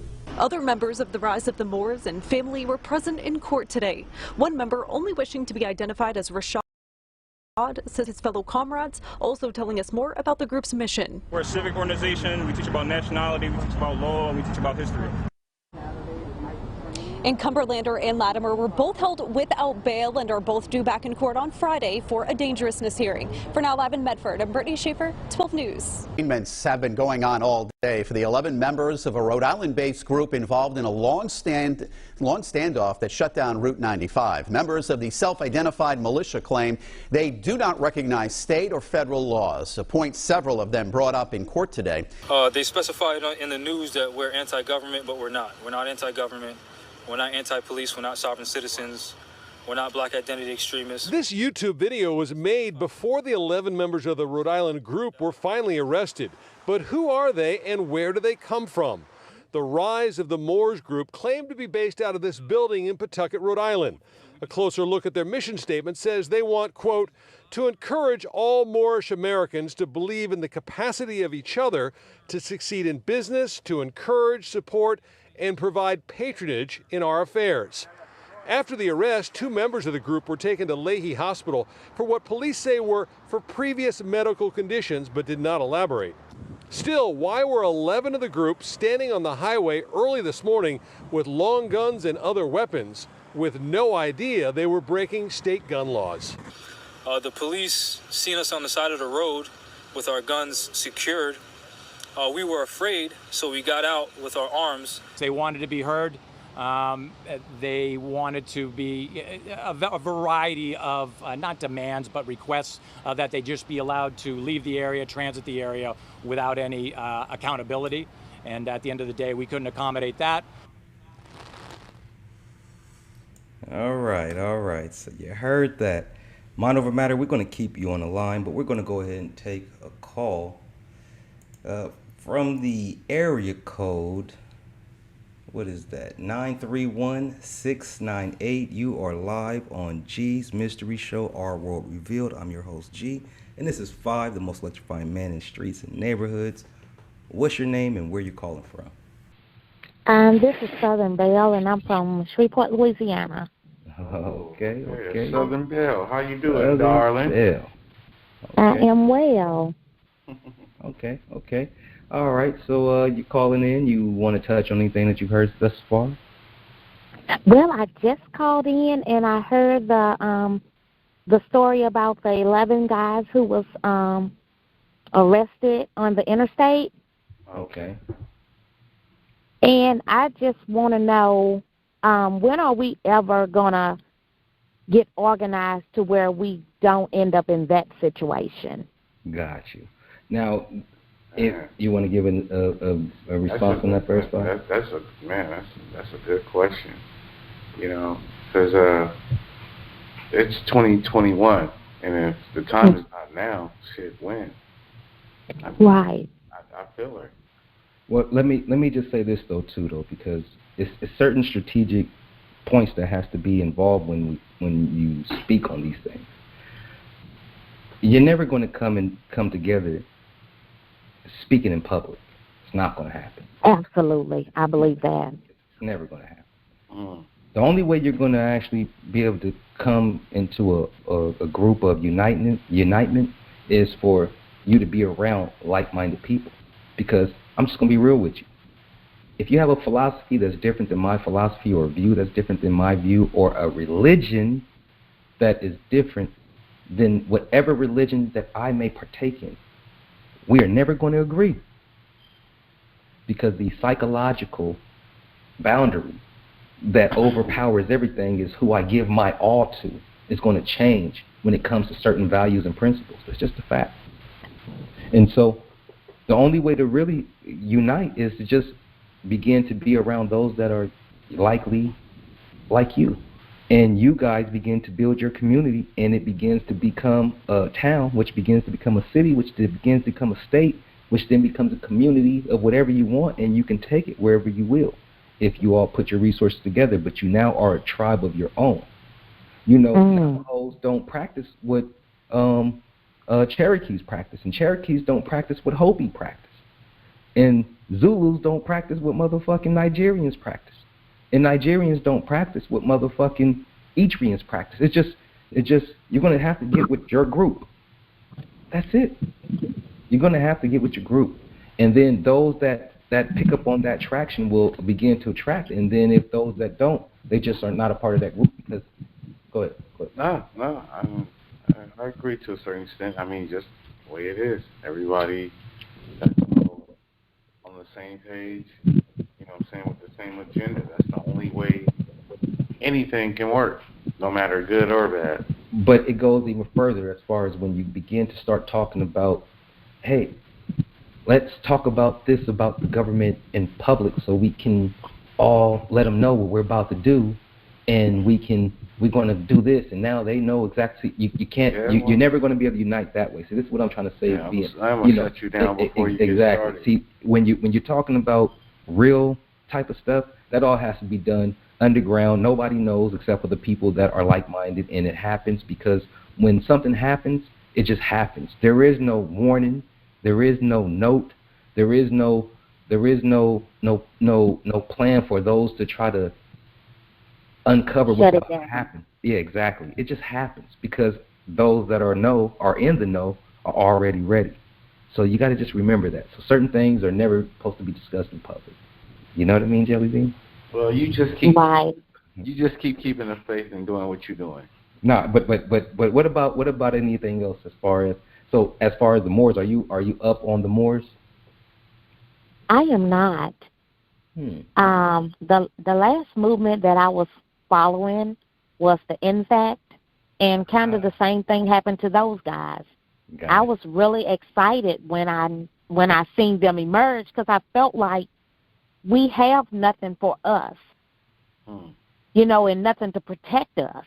Right. We're just sitting ducks out here. So when they came about, I loved the boldness of it, and then as it went on, it just unraveled. And it's like we could never get our footing. We had Tulsa, and they burned it down. We had Rosewood, they burned it down. Every time we get close to doing something for Tulsa, they bombed. It's a little different. They didn't just burn it. Right, but I'm just saying that it seems like Okay, so the guys that was on the interstate, they wasn't doing anything. I think they said they was gassing up or something. Well, the only thing that is that when you're dealing with law and that Moors should know about law because they deal with law, is that Massachusetts is not a open arm carry state. You're not just carrying no guns in Massachusetts. Oh, okay. You see, it's different than whether you live in Arizona, Texas. You know what I mean? And they got out the vehicle. Exactly. With the guns. Exactly. And they're dressed in fatigue. Yeah.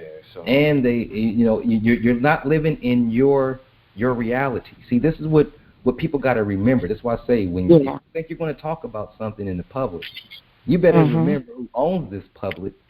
That's a fact. Absolutely. Because I get banned every time I say the C word. So you better remember who owns this public. You know what I mean? And what's crazy?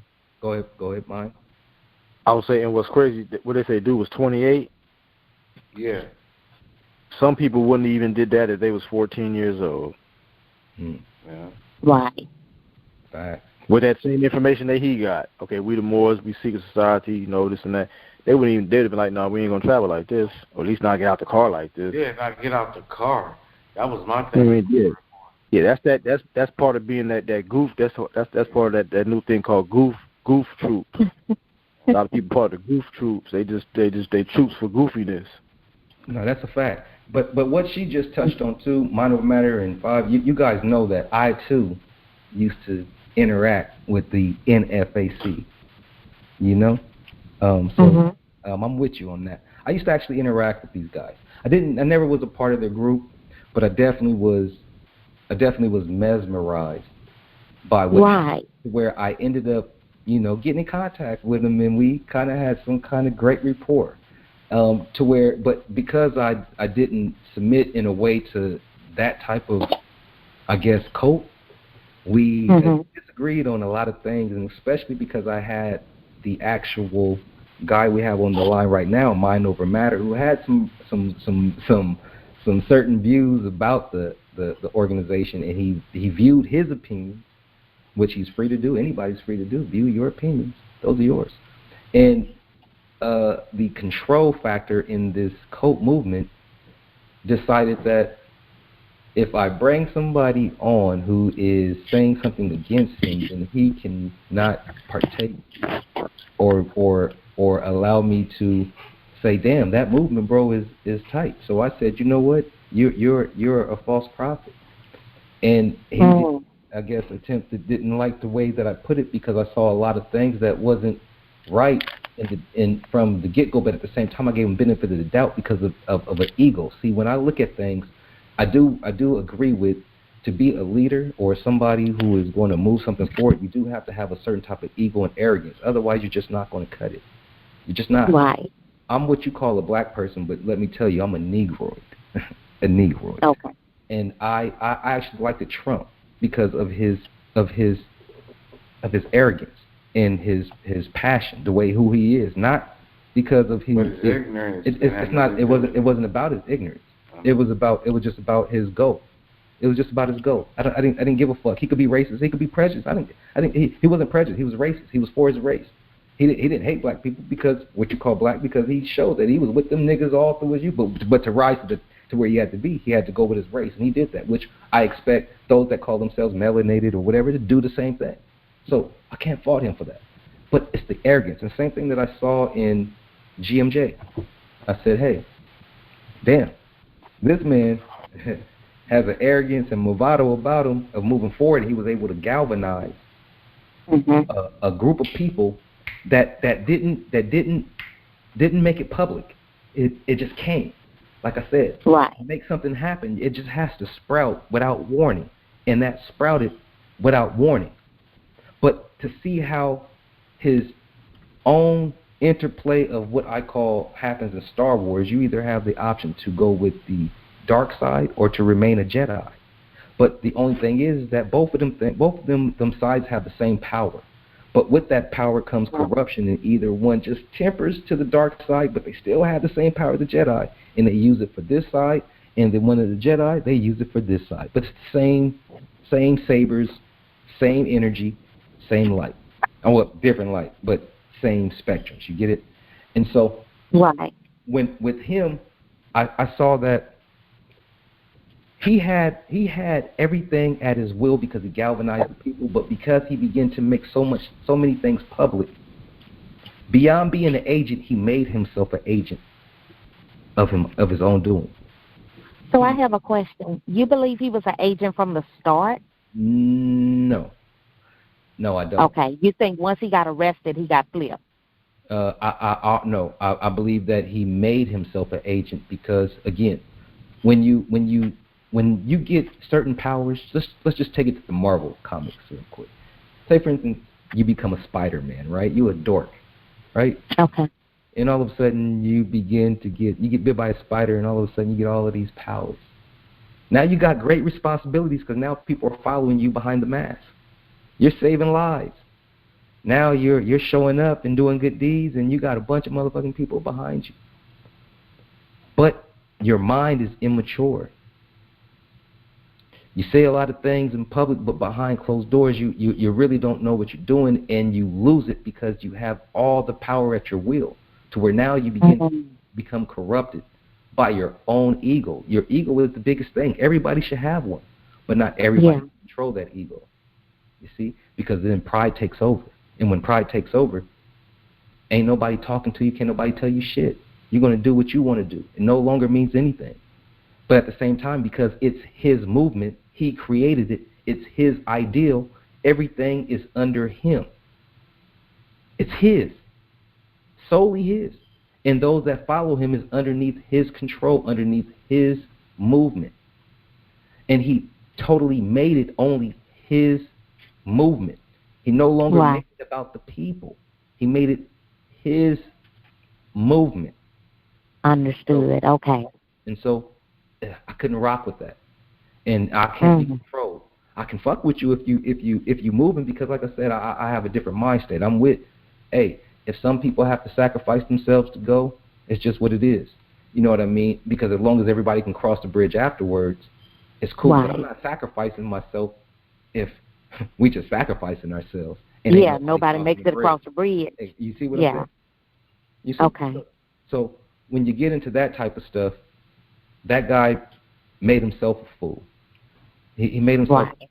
And I was one of the people that was really rocking with him. Everybody that knows me know. This man that's sitting next to me, he know. Was I not rocking with him? Yeah. Fine, be real. Was I not rocking with him? Yeah. Watch this. Mind over matter. Was I not rocking with him? No, you spoke up when I had a question for you, directed at that dude. You spoke up. I was willing to listen. Let me tell you something. I was one of the few members actually invited to his little personal web shit. She probably was too. What's your name again, ma'am? Southern Belle. Southern Belle. Was you inside of GMJ's NFAC's private little web? I was not. I watched them on YouTube. Oh, okay.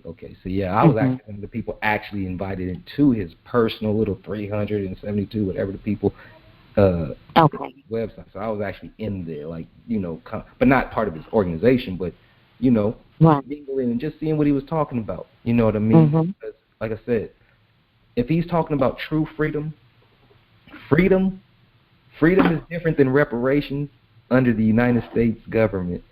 Federal. I'm not talking about just good old Americans who just love the country. I love the country too. I'm American. I was born here. I'm not talking about those people or that thought, that ideology. I'm talking about instead of giving you freedom, they're going to give you a loan and put you back under a debt society. And see, and when he came with a freedom, that right there changed the game, because he was talking about gathering a group of people to where we really become our own group, and really live how, like I said, I asked in the beginning of the show about Haiti. Is Haiti a role model for if we truly was to become free? If we was to truly become free and they would just let us go, which I highly doubt will ever happen, on some real biblical type shit, this is the Pharaoh you're living under. They're not going to just let you go. They've had many warnings, many signs, all that other shit. You're not going anywhere. Let me ask you this question. Brother. Okay. If it came down to it, do you think black people would have the heart to kill white people at the rate that black people are killing black people in Chicago and all these other places? Do you think we have that kind of hatred towards them the same way we have hatred towards ourselves? Because no, you can anger a black and step on his shoe, and he will gun you down. But these white police officers have done ridiculous things, and we have these same gangsters that will stand around with a camera phone and videotape it. Right. Yeah. And say, get off his neck, stop, move. Yeah. Well, I don't think that they have the heart, but at the same time, I don't think they should kill like that at the end of the day, because it's not in those times. If they was going to kill, they should have killed in the times that they was going to kill. You know, at these times, it's a little different. These are the times she's talking about. Yeah. And so when you get in these times, it's different. It's different. In these times, well, I'm saying I'm sorry. I know, but in the mind state, of killing anything, again, it's almost like you're trained to kill yourself. You've already have it inbred. It's already in you to not fear, but to just know that you're not touching them over there. She's saying, though, I understand what she's saying. She, you know what I'm saying? Motherfuckers can be hard to gangbang against each other. Why not for the real cause? And I'm giving you it because that's not the cause anymore. It's not the cause. Let me tell you something, and I hope people can really understand me. I know I'll be going out of the box a lot of times, and that's just who I am, because I don't have the same compressions on my brain, I guess, to where I'm truly free in my mind. I'm just not free in captivity. But as far as when you're dealing with those that I call caucasoids, you guys call white people. There's no such thing as a white person, no such thing as a black person. But anyhow, if you call them whatever you call them, those people are here doing what they're doing. If they wasn't meant to do anything, they wouldn't exist. It wouldn't happen. It wouldn't be here. So for everybody to think that it's not what it is, it's just what it is. Now, what are you going to do about it? That's it. And if you feel you're going to do that, then, I mean, don't tell me on live TV. Don't tell me anything on no. Tell me. This is what I'm saying. I'm saying if the revolution comes, fact. I think that, okay, when I've seen court TV, so when I see a black person who has killed another black person, their family is talking about, I want justice. I want them to go to jail forever. And they know that their child was a gangbanger. But they still want justice for their little hellion. But when, what was her name, Geiger, killed that black man in Texas, oh, yeah, she shot him with that John's rifle. brother gave him a hug and didn't want her to suffer anymore. Yeah. I don't understand that kind of talk. When it's us, we want them up under the jail. We think they should die, and it's another person that has caused harm to somebody else, and they mama would try to save them. Botham John's, by all standards, supposed to have been a good guy. Now let me answer that in the most subtlest way that I can give you. Okay. To that. A lot of the majority of the time, why that is because, let me ask you, who's the father of the government that you live under? What nationality is the father of the government that you live under? White. Okay. What you classify white, I classify as a Caucasoid. Caucasoid, okay. But we'll go with you. He's going to say it every chance he gets. We're going to go with you. What you call white. Hey, I call Negroids. Do you feel offended? Let me ask this Southern Belle. Would you? Let me ask this Southern Belle. Would you feel offended if I called you a Negroid? I wouldn't. Okay. If you know something, I wouldn't in the context of new coming in. Now maybe because y'all have already a general comfort with one another. No, I didn't say that. I didn't say. Oh, okay. I just say you're gonna. Okay, but me being an individual person, I would prefer someone being categorized in whatever term that would separate them, so that you actually know who you're talking about. Gotcha. What do y'all call Asians? If you call us Negroids, Asians are Mongoloids. Now, Mongoloids, okay. Now, and it sounds funny, but you guys, all you got to see, this is one thing you got to know. I'm a person who understands a lot of things. I don't know everything, but I know enough to say I know. That's all you have to realize when you're dealing with me. I know enough to say I know. And the audience is just like me. And I hope so, because that's what I want them to do. I want them to laugh, but also I want them to research. But I want them to research, but not just research. I want you to search. Fuck a research. Do your own search. Don't research anybody else's search. I have a question for you. So in America, we are the only ones that really categorize by race. Everybody else categorized by nationalities. Correct. And that's what I'm trying to tell you about the difference between you calling yourselves black, something that these Moors that we're talking about right now on this show, they actually, and I don't agree with the Moors in a lot of things, but one thing they do have a fact is that you're not black. They don't call themselves. Right. You're not black. You're the color of a tree bark. I want everybody in the daylight when you go out before you go to work and it's actual sunlight, I want you guys to go and look at a tree, any tree that is around your neighborhood. And you're going to see the shades of what you call melanin or hue and what I call a negroid. You're going to see that color of a tree bark, which means you are what is the natural hue of the planet, period, point blank. But you're not black. You're brown, lighter shades of brown and brown. You've been taught to classify yourself as black, which is a term of void, nothingness, dead. Necroid. I mean, no, this is real. And because you classify yourself as being black, you have no longer put yourself in a classification as being white, which is of light. You know, when I fill out an application, I actually put on the app white. That you're white. Yes. Yeah, because that's my class. I don't consider myself to be black. You consider yourself to be black. I'm white. When it comes to class, nigga, I'm above that bullshit. You know what I mean? But when it comes to my nationality, I'm in America. I don't know what the fuck I am. Yeah. So let me ask you this. I'm sorry. Okay. So I want to ask you. So the whites that invaded Africa and became South Africa. No. Let's not start with whites. Let's go to Arabs first. Okay. Okay, well, go ahead. You're right. I have a habit of that. I do. I have a habit of that. You ask your question. I apologize. Well, I just wanted to know, okay, so if every other nation categorized themselves by nationality, would the whites be African? No, they would be Caucasoids. They come from the Caucasus Mountains. Okay. So they would still... I'm only being direct and real as I can be. Well, no, and I understand. I'm just trying to see, because even with the Arabs or anyone else that invade, you know, it's supposed to be your nationality. So it's supposed to be on the continent that you are born. But that's your nationality. So I was just wondering with them. You asked me, but you asked me whites though specifically. You didn't ask me. You didn't ask me Asians, or you didn't ask me. Well, no, I was asking whites because, some Asians, they try to, because they could be mixed easily.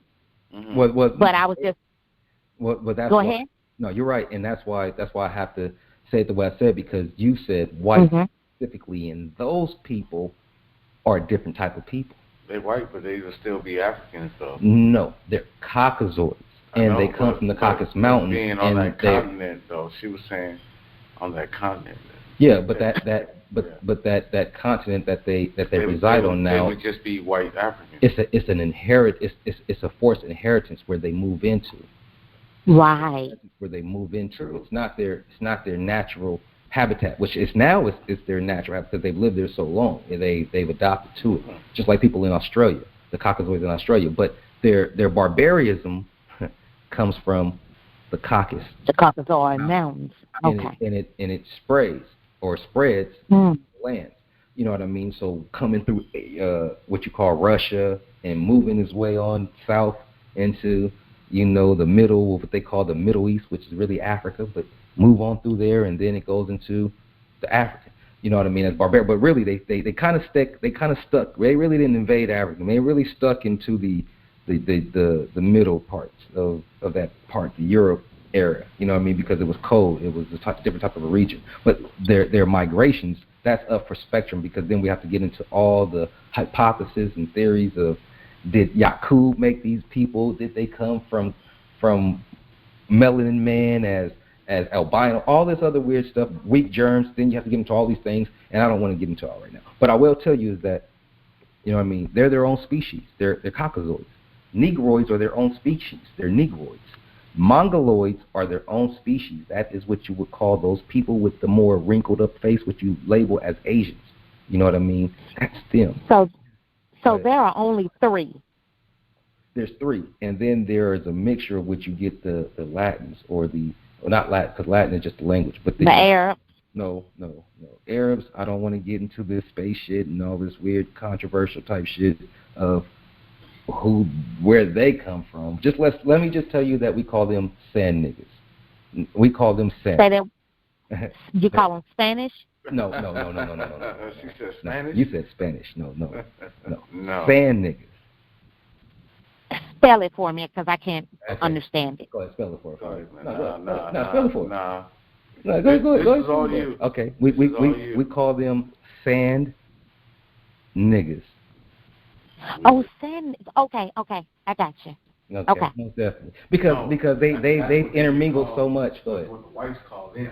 Oh no, niggas call them sand niggas too. I mean, now they just say Allah Akbar. But at the end of the day, you know what I mean. You say Allah Akbar. Yeah, because they've actually interbred. Real ass. They've interbred with Africa so much, and like I said, when people talk about the transatlantic slave, they always leave out the Arab slave trade, which was the biggest. That started it all. Exactly. Mm-hmm. And so when you leave that out, then you kind of shift history or history and take it out of this historical perspective of what really fucked all of this up, this shit up, and to begin with, and so. We lose. Can I say something to you, gentlemen?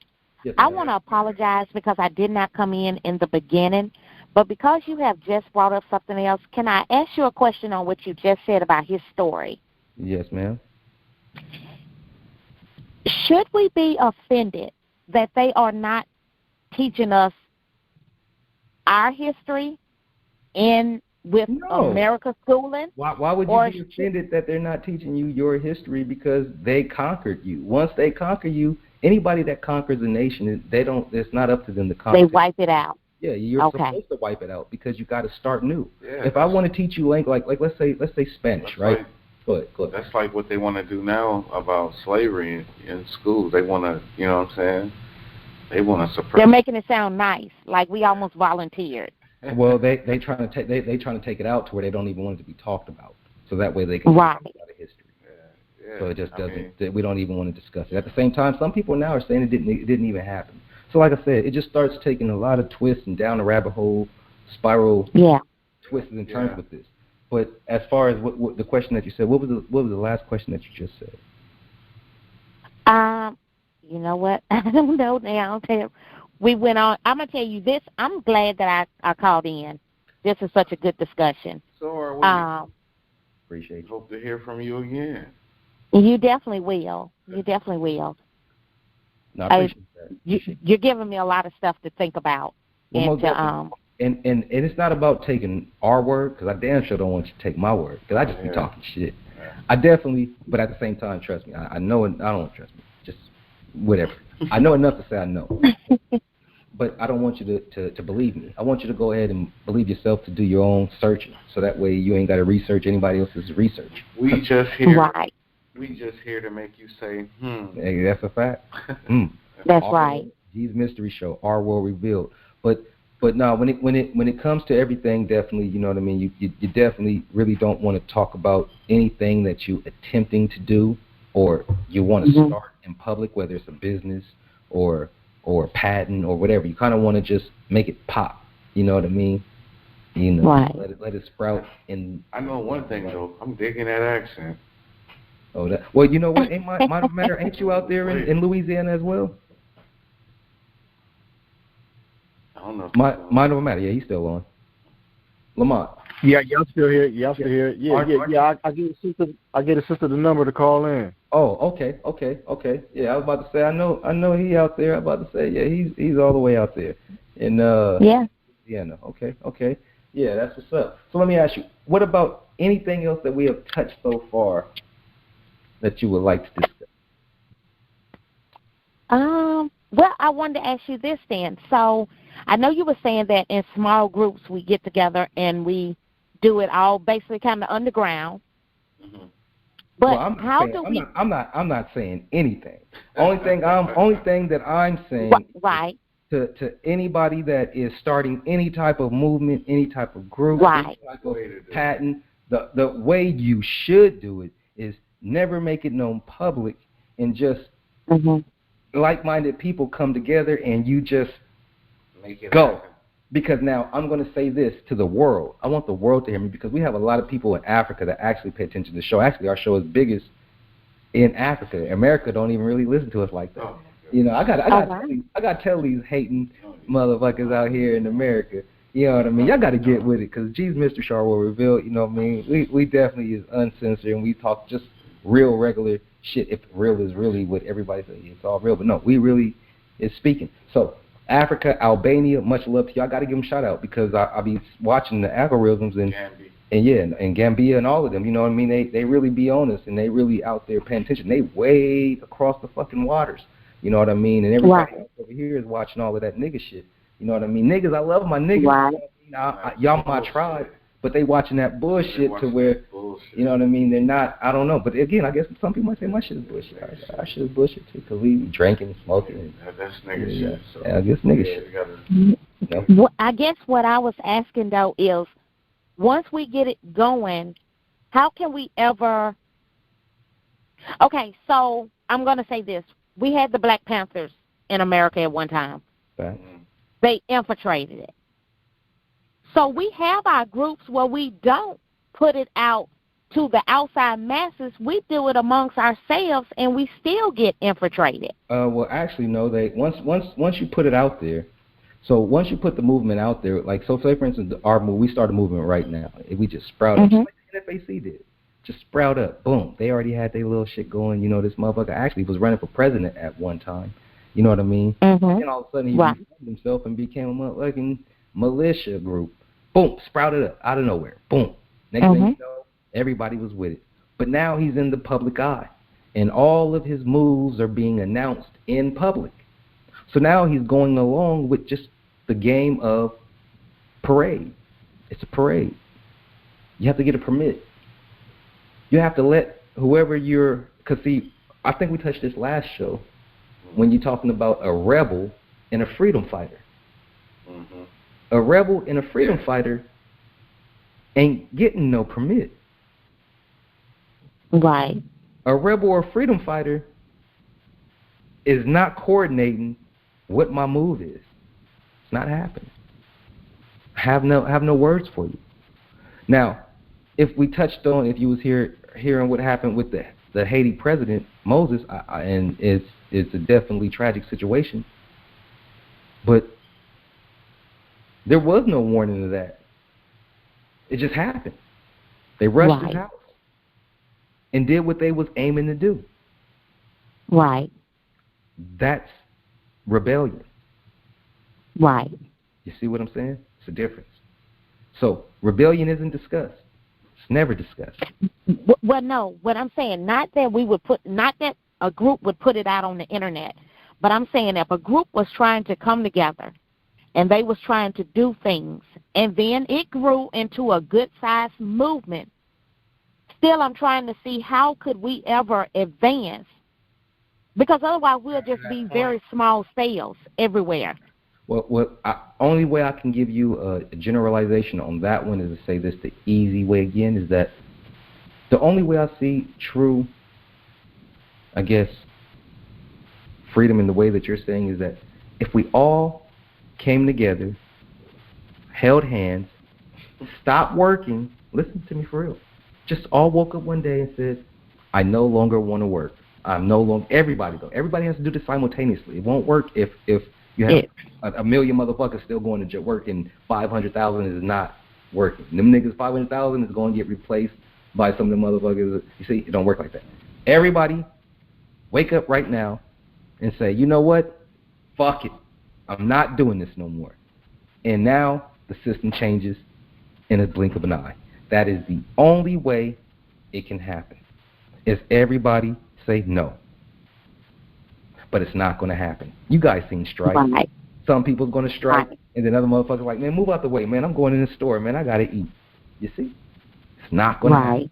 But if everybody struck at the same exact time and just said, fuck it, it works. That's why strikes are created, because they're trying to get everybody to stop. That's the only way you get an answer. Other than that, you're going to have to rebel and do your thing. But I'm not here to teach on that, because that's not me. That's right. And I is, understand that. You know, so that is. You know what I mean? So now, but while we have you on the line, no matter why I have you on the line, let's go ahead and move into this next. But let's anything. You have anything to touch on with the Moors before we leave? So you said you don't know that much about them and all that other good stuff. Do you care about I just appreciate being invited, and I'm going to continue to listen. Okay. Thank you so much for your time. Well, hold on. No. Before you leave. Okay. Before you leave, let me ask you this. Yes. What do you think about China actually?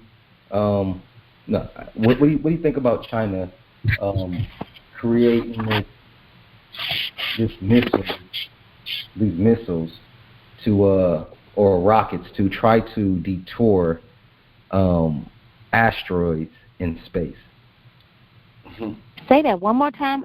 China is doing what? Okay. China is planning on launching rockets into space to detour killer asteroids or possible killer asteroids and comets from hitting the Earth. Have you ever seen the movie Armageddon? I have. I love that movie. One of my favorite movies. That's what's up. If that actually happens, that will be good, because now that you have said that, I need to ask you about something else, brother. Have you noticed the sky? I look at the sky almost every night. Most of the time, we do not have real formed clouds anymore. That's a fact.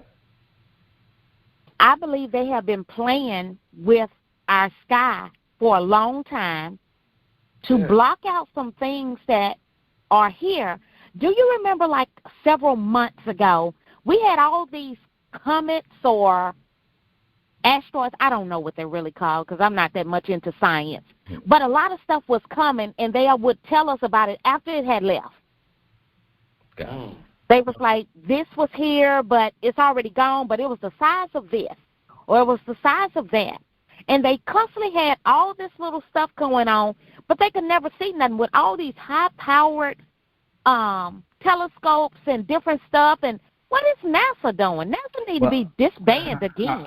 Listen. Now, what you're talking about, mind over matter, know where I would go with this. Five, you may know where I would go with this, but I know mind over matter. You already know, because we've had these discussions before. If you're talking about that stuff, then we would have to dive into what we call the flat Earth and all that other good stuff.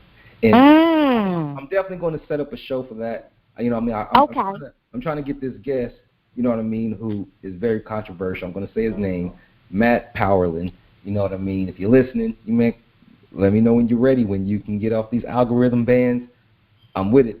Matt Powerland is a guy who actually painted the CGI imagery planets that you guys see when you guys see real pictures of Earth, and you see that blue marble. Well, I'm in talks with the actual person that painted those for NASA, who's now, you know what I mean, been kind of banned on certain things to where he can't even be on these platforms. But now I've seen him on here, so now we're going to see if we can get him on for actual, you know what I mean, real live interview. You know, we already talked about some things, but I want to get him live and see what we can do. But definitely, we can do a show on that, and we can get into all the unknowns and why this and NASA, and is they real, and are they really showing you real shit? Can you look at this stuff with your real eyes? And then when you look at your real eyes, are you really seeing what they've been telling you lies, and your eyes really lying to you? It's a lot of shit. You know what I mean, Jelly Bean? It's a lot of shit. So let me say this. You asked me the question about China shooting stuff up in the sky. I'm going to simply say, you shoot something up, it's a projectile. It's got to come back down. Got to come down. And I'm going to go ahead. You're going to break these really big rocks up into a whole bunch of little bullets to come down here and shower us with. That's very possible. And yeah, I don't know which is better. I just don't want to be here when it all happens. Let me ask you: Do you really think that China is advanced enough to really launch a rocket to attack Chinese Yeah. For me, I don't believe any of them. I don't believe that we've ever gone to the moon. Okay. Yeah, myself. I need you to tap into a flat Earth show. And I'm not saying I'm a flat earther, but we definitely will talk about a lot of things. Yeah. I'm not. I don't know the thing about the flat Earth and the round Earth. I just simply do not believe that they've ever done this stuff. Not round. Not round. It's not round. Okay. No. We can say that a plate is flat, right? Yes. That you eat off of, but it's also round. So we're not talking about it's not round. We're saying that it's not a ball. Okay, then I guess that's what I was trying to say. The sphere. Sphere, exactly. See that? Yeah, the sphere or flat. Okay. I don't have a position on that. I just don't believe that they have sent anything up and brought it back down safely, because we seen the time that they did do it and made a big to-do about it, it blew up. No, that's a fact. That's a fact. Now we're gonna save this conversation for another. Yes, sir. Let me ask you this: have cell phones turned the human race into modern day androids? Yes. You think so? I can tell you that on the majority, since we've had these cell phones, your whole life has now turned into your hand. I've seen people that almost get hit by cars because they're so in tune to these phones. I've seen kids that can barely talk, but they know how to operate the cell phone perfectly. You can get people that can't remember a phone number. If their phone go dead, they have no number. I'm one of them. I am one as well. So I think that they have basically, and the texting has messed up our English. Right. So I believe that they have actually been a very hindrance. And yes, we are dumb robots right now. Gotcha. Let me ask you this. How many times have you checked your phone today, you think? Now, let me tell you the one thing. I'm not a phony. I don't do the phone. I don't know technology. I'm in my 40s, and technology is just over my head. And I'm not a person. My phone will go dead.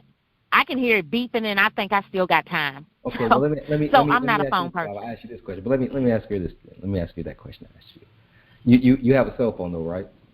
Yes, I'm on my cell phone, tapped into you guys. And okay, appreciate that. Thank you for watching Mystery Show, Our World Revealed. That's what's up. Now, let me ask you this. How many times did you check your phone today, you think?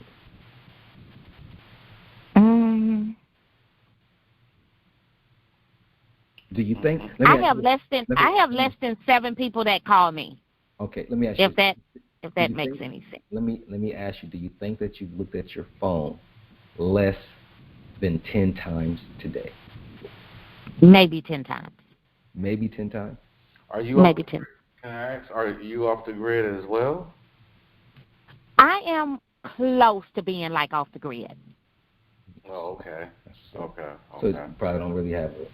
Yeah, that's. But 10 times though. She said 7 people called me, so that's what I'm like. Okay. But 10 times though, 10 times is still more than twice, more than once, more than 5. I probably checked my phone. I probably looked at my phone probably about 20 times today.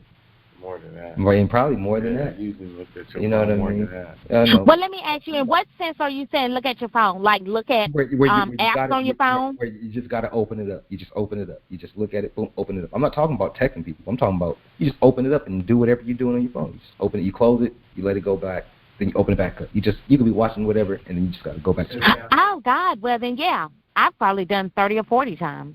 See, that's what I'm talking about. Yeah. I mean, I've watched TV on my phone. I do the YouTube, and so I'm constantly on my phone in that sense.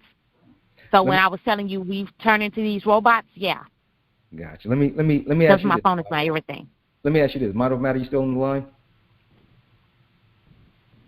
Yeah. Mind over matter still on the line? Yeah. Can you hear me? Yeah. Okay. Let me ask you this. Have you ever left your phone behind? Yeah, I remember a time leaving my phone and having my wallet and going back to get the motherfucking phone. Right. And now so you answered both of those before I could even get to this shit. I was like, but you're right. I was gonna say, have you ever left your phone behind and all of a sudden you're like, fuck that, I gotta go back and get my shit. Yep. It happens, right? If you're not leaving, you left your phone and just said, fuck it, I'm gonna roll without it. I have as well. From San Bernardino to Long Beach on the metro. I got all the way. Oh, you had no choice. I got all the way to the metro. Nah, I got all the way to the metro. Yeah, you had no choice, nigga. Once you on that train, you ain't turning around, nigga. I drove. You let me finish and tell the story. You already sound like that. Well, when I pulled up to the metro, I realized I didn't have my phone.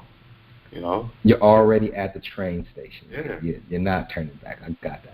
Yeah. But if you had a chance to turn back before you hit that, I was still in the car. And you knew you left your phone behind before you got to the train station. Yeah. Oh yeah, okay. How many times have you done it before? After that, no. You lost your phone and picked your shit back up. Right? Hell no. She went through that motherfucker too. You know what I mean? So that's what I'm saying. So like Mind Over Matter, you same thing with you, right? You probably left your phone and you had to go back to get it because you didn't feel right? Yeah, I felt like let me grab my phone. Same thing. What about you, Southern Belle? You left? Have you ever left your phone behind? And you said, I know you heard you say you left it behind. Mine would all depends on what I'm doing. If it's a trip, I got to go back and get the phone because I'm gone for a day. If it's a day trip and I'm going out in the city, fuck that phone. Gotcha. Well, I heard that. So, like I said, man, that pretty much does seem like it's a census. You know what I mean? Of that we are kind of heading towards a robotic movement, and what was predicted in a lot of movies and shows, it does appear that we are. And they have got. They're only needed one or two more steps before we are actually combined, man and computer. Well, can I say this? Yes. They're actually turning all the cars and stuff into robots. Yeah, smart cars. Have y'all noticed that? Yes. Yeah. All the anti-braking, they're parking for you. Driving for you. They're driving for you. Now they're going towards the 18-wheelers, and they're tracking. They say it's already cars that's flying. Oh, absolutely tracking you. That's a fact. They say it's already the cars that's flying. And I think over in Asia, different places in Asia. But now they have those, test flights. They have, little testers and sample cars out here too. But they're not going to. It's going to be hard. Well, you would, but it's going to be hard to give something like that to the public because I'm gonna tell you right now, I'm part of the nigga tribe, and the nigga tribe. We ride on E. You know that little red line right there? You know what I mean? That's right there. Oh, nigga, I'm a part of the nigga. Nigga, I'm a nigga. What you mean, nigga? I told you. I was born in America, nigga. I don't know what my nationality is. So the only nationality that I know is the N-word, which is a nigga. When you speak Spanish, the word that describes us is negra. When you're in back to your story. Well, no, nigga, I'm going to go back to this. Is that when you're in Greek, you're describing us. You're saying Muravo. Yeah. You in Long Beach. Where the word comes more derived from, which means you, black, or whatever hue color they give you. Anyhow, you know what I mean? The story of it all is that we are everything what we're going to be. Hopefully we don't turn into these motherfucking robots at the end of the day. But they already got us because they got your youth, they got the children. And because you're already... Go ahead. You say something? No, I was agreeing. Oh, okay, yeah, most definitely, and I appreciate that. But you're right, you definitely are with me, and I'm with you. Is that we know that we are definitely we're the old sheep. We're already pretty much, out of this phase. You know what I mean? We're out of this phase, and they got it. And because they're going to be born with this, they're going to be more likely in tune to be into this phase, and we're going to lose the natural connection to life at the end of the day. Can I ask you a question, brother? Because you are so intriguing. Can I ask your thoughts on, so we're having all these things that's going automated. You go into Walmart now, and you have half of the staff because you're checking yourselves out. And they're making it more and more self-checkouts with 2 or 3 lanes for to have a checker. All the plants are going robotic. You need one person for what it used to be 10. What are they going to do with the people once we're no longer needed? Okay, we have that conversation a lot on this show. And it gets into what you call either you're going to want socialism, capitalism, or you're going to all be subdued by communism. So what that all means is this, is that when you go into those lines and you see the lines starting to fade and that most things are becoming robotic or actual just more engineered towards RFID chipping, to where they no longer need a lot of people to actually do the job because machines can actually handle business. Well, you have a bunch of worthless eaters that are on the planet that they've already got a lot of them to accept zombie apocalypse shots, allegedly, to where more than likely 5-10 years down the line they'll fade away. Okay?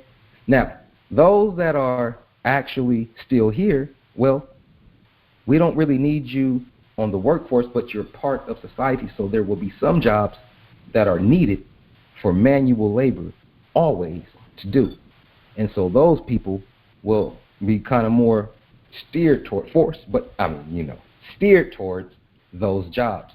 Then you will have those that are the main society that will be issued allegedly, possibly through my thoughts, my theories, my perceptions, credits. To where when you get on credits, you're dealing with a socialist lifestyle, to where you aren't really required to work. You're just going to be given a certain amount of money to live a month, just like how the stimulus check got a few people. Like $1,500 and you never had $1,500 a month, and you was used to just getting $900 a month. You was living off of $1,500, probably better than you was off of 900 months. But now if I give you just a constant, steady flow of maybe $2,500 to $3,000 a month, you may be satisfied with that for the rest of your life. For the rest of your life, you may be satisfied with that. And because you're satisfied with that, you're going to go with the flow forever. You will succumb to that social form of life, which is socialism. Then those who are capitalists will constantly come up with ways of engineering more technology to subdue those people, to where eventually one person will come into power that will rule it all, which will turn into a communist society. To where now everything is controlled because they're already gridding everything. To where now you have drones, everything is facial recognition, to where it's going to be hard to unentrap yourself in the web that we've all been caught in. Remember, we're all on the World Wide Web. www.com. And with that being said, I want to thank you all for tuning in to G's Mystery Show, Our World Revealed. I am your host, G, and I am with DZ, the most electrifying man in streets and neighborhoods. And before we go, let me ask you, young lady, Southern Bill, is there anywhere that these people who have probably heard you tonight can find you? On any social media, any platforms, anything you want to promote, anything you're doing out there? There is not. I just want to say wonderful show, and thank you for inviting me. Appreciate that. Thank you for having me. Most definitely. Make sure you tune in next week. Mind Over Matter, same thing to you. Yes, sir. Is there anything that you got going on that you want to promote, you got coming up, any speeches, anything that you're trying to get people aware of?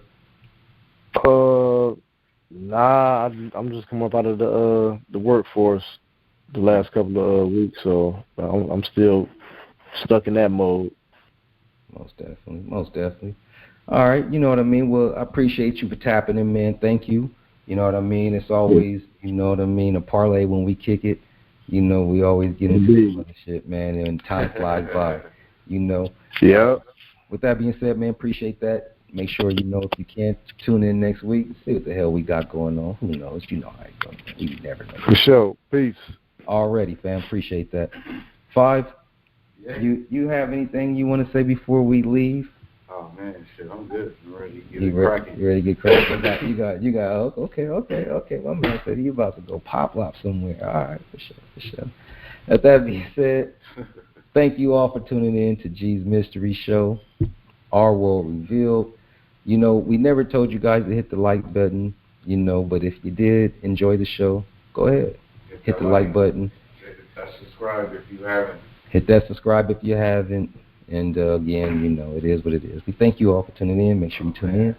Again, G's Mystery Show, Our World Revealed. Sorry about the late start. Had a lot of technical difficulties. Running late. And if you couldn't hear the show, we're going to try our best to make sure we get some of those comments in here, man, because I want to hear what they were saying, man. The show was entertaining. With that being said, peace. Well, peace.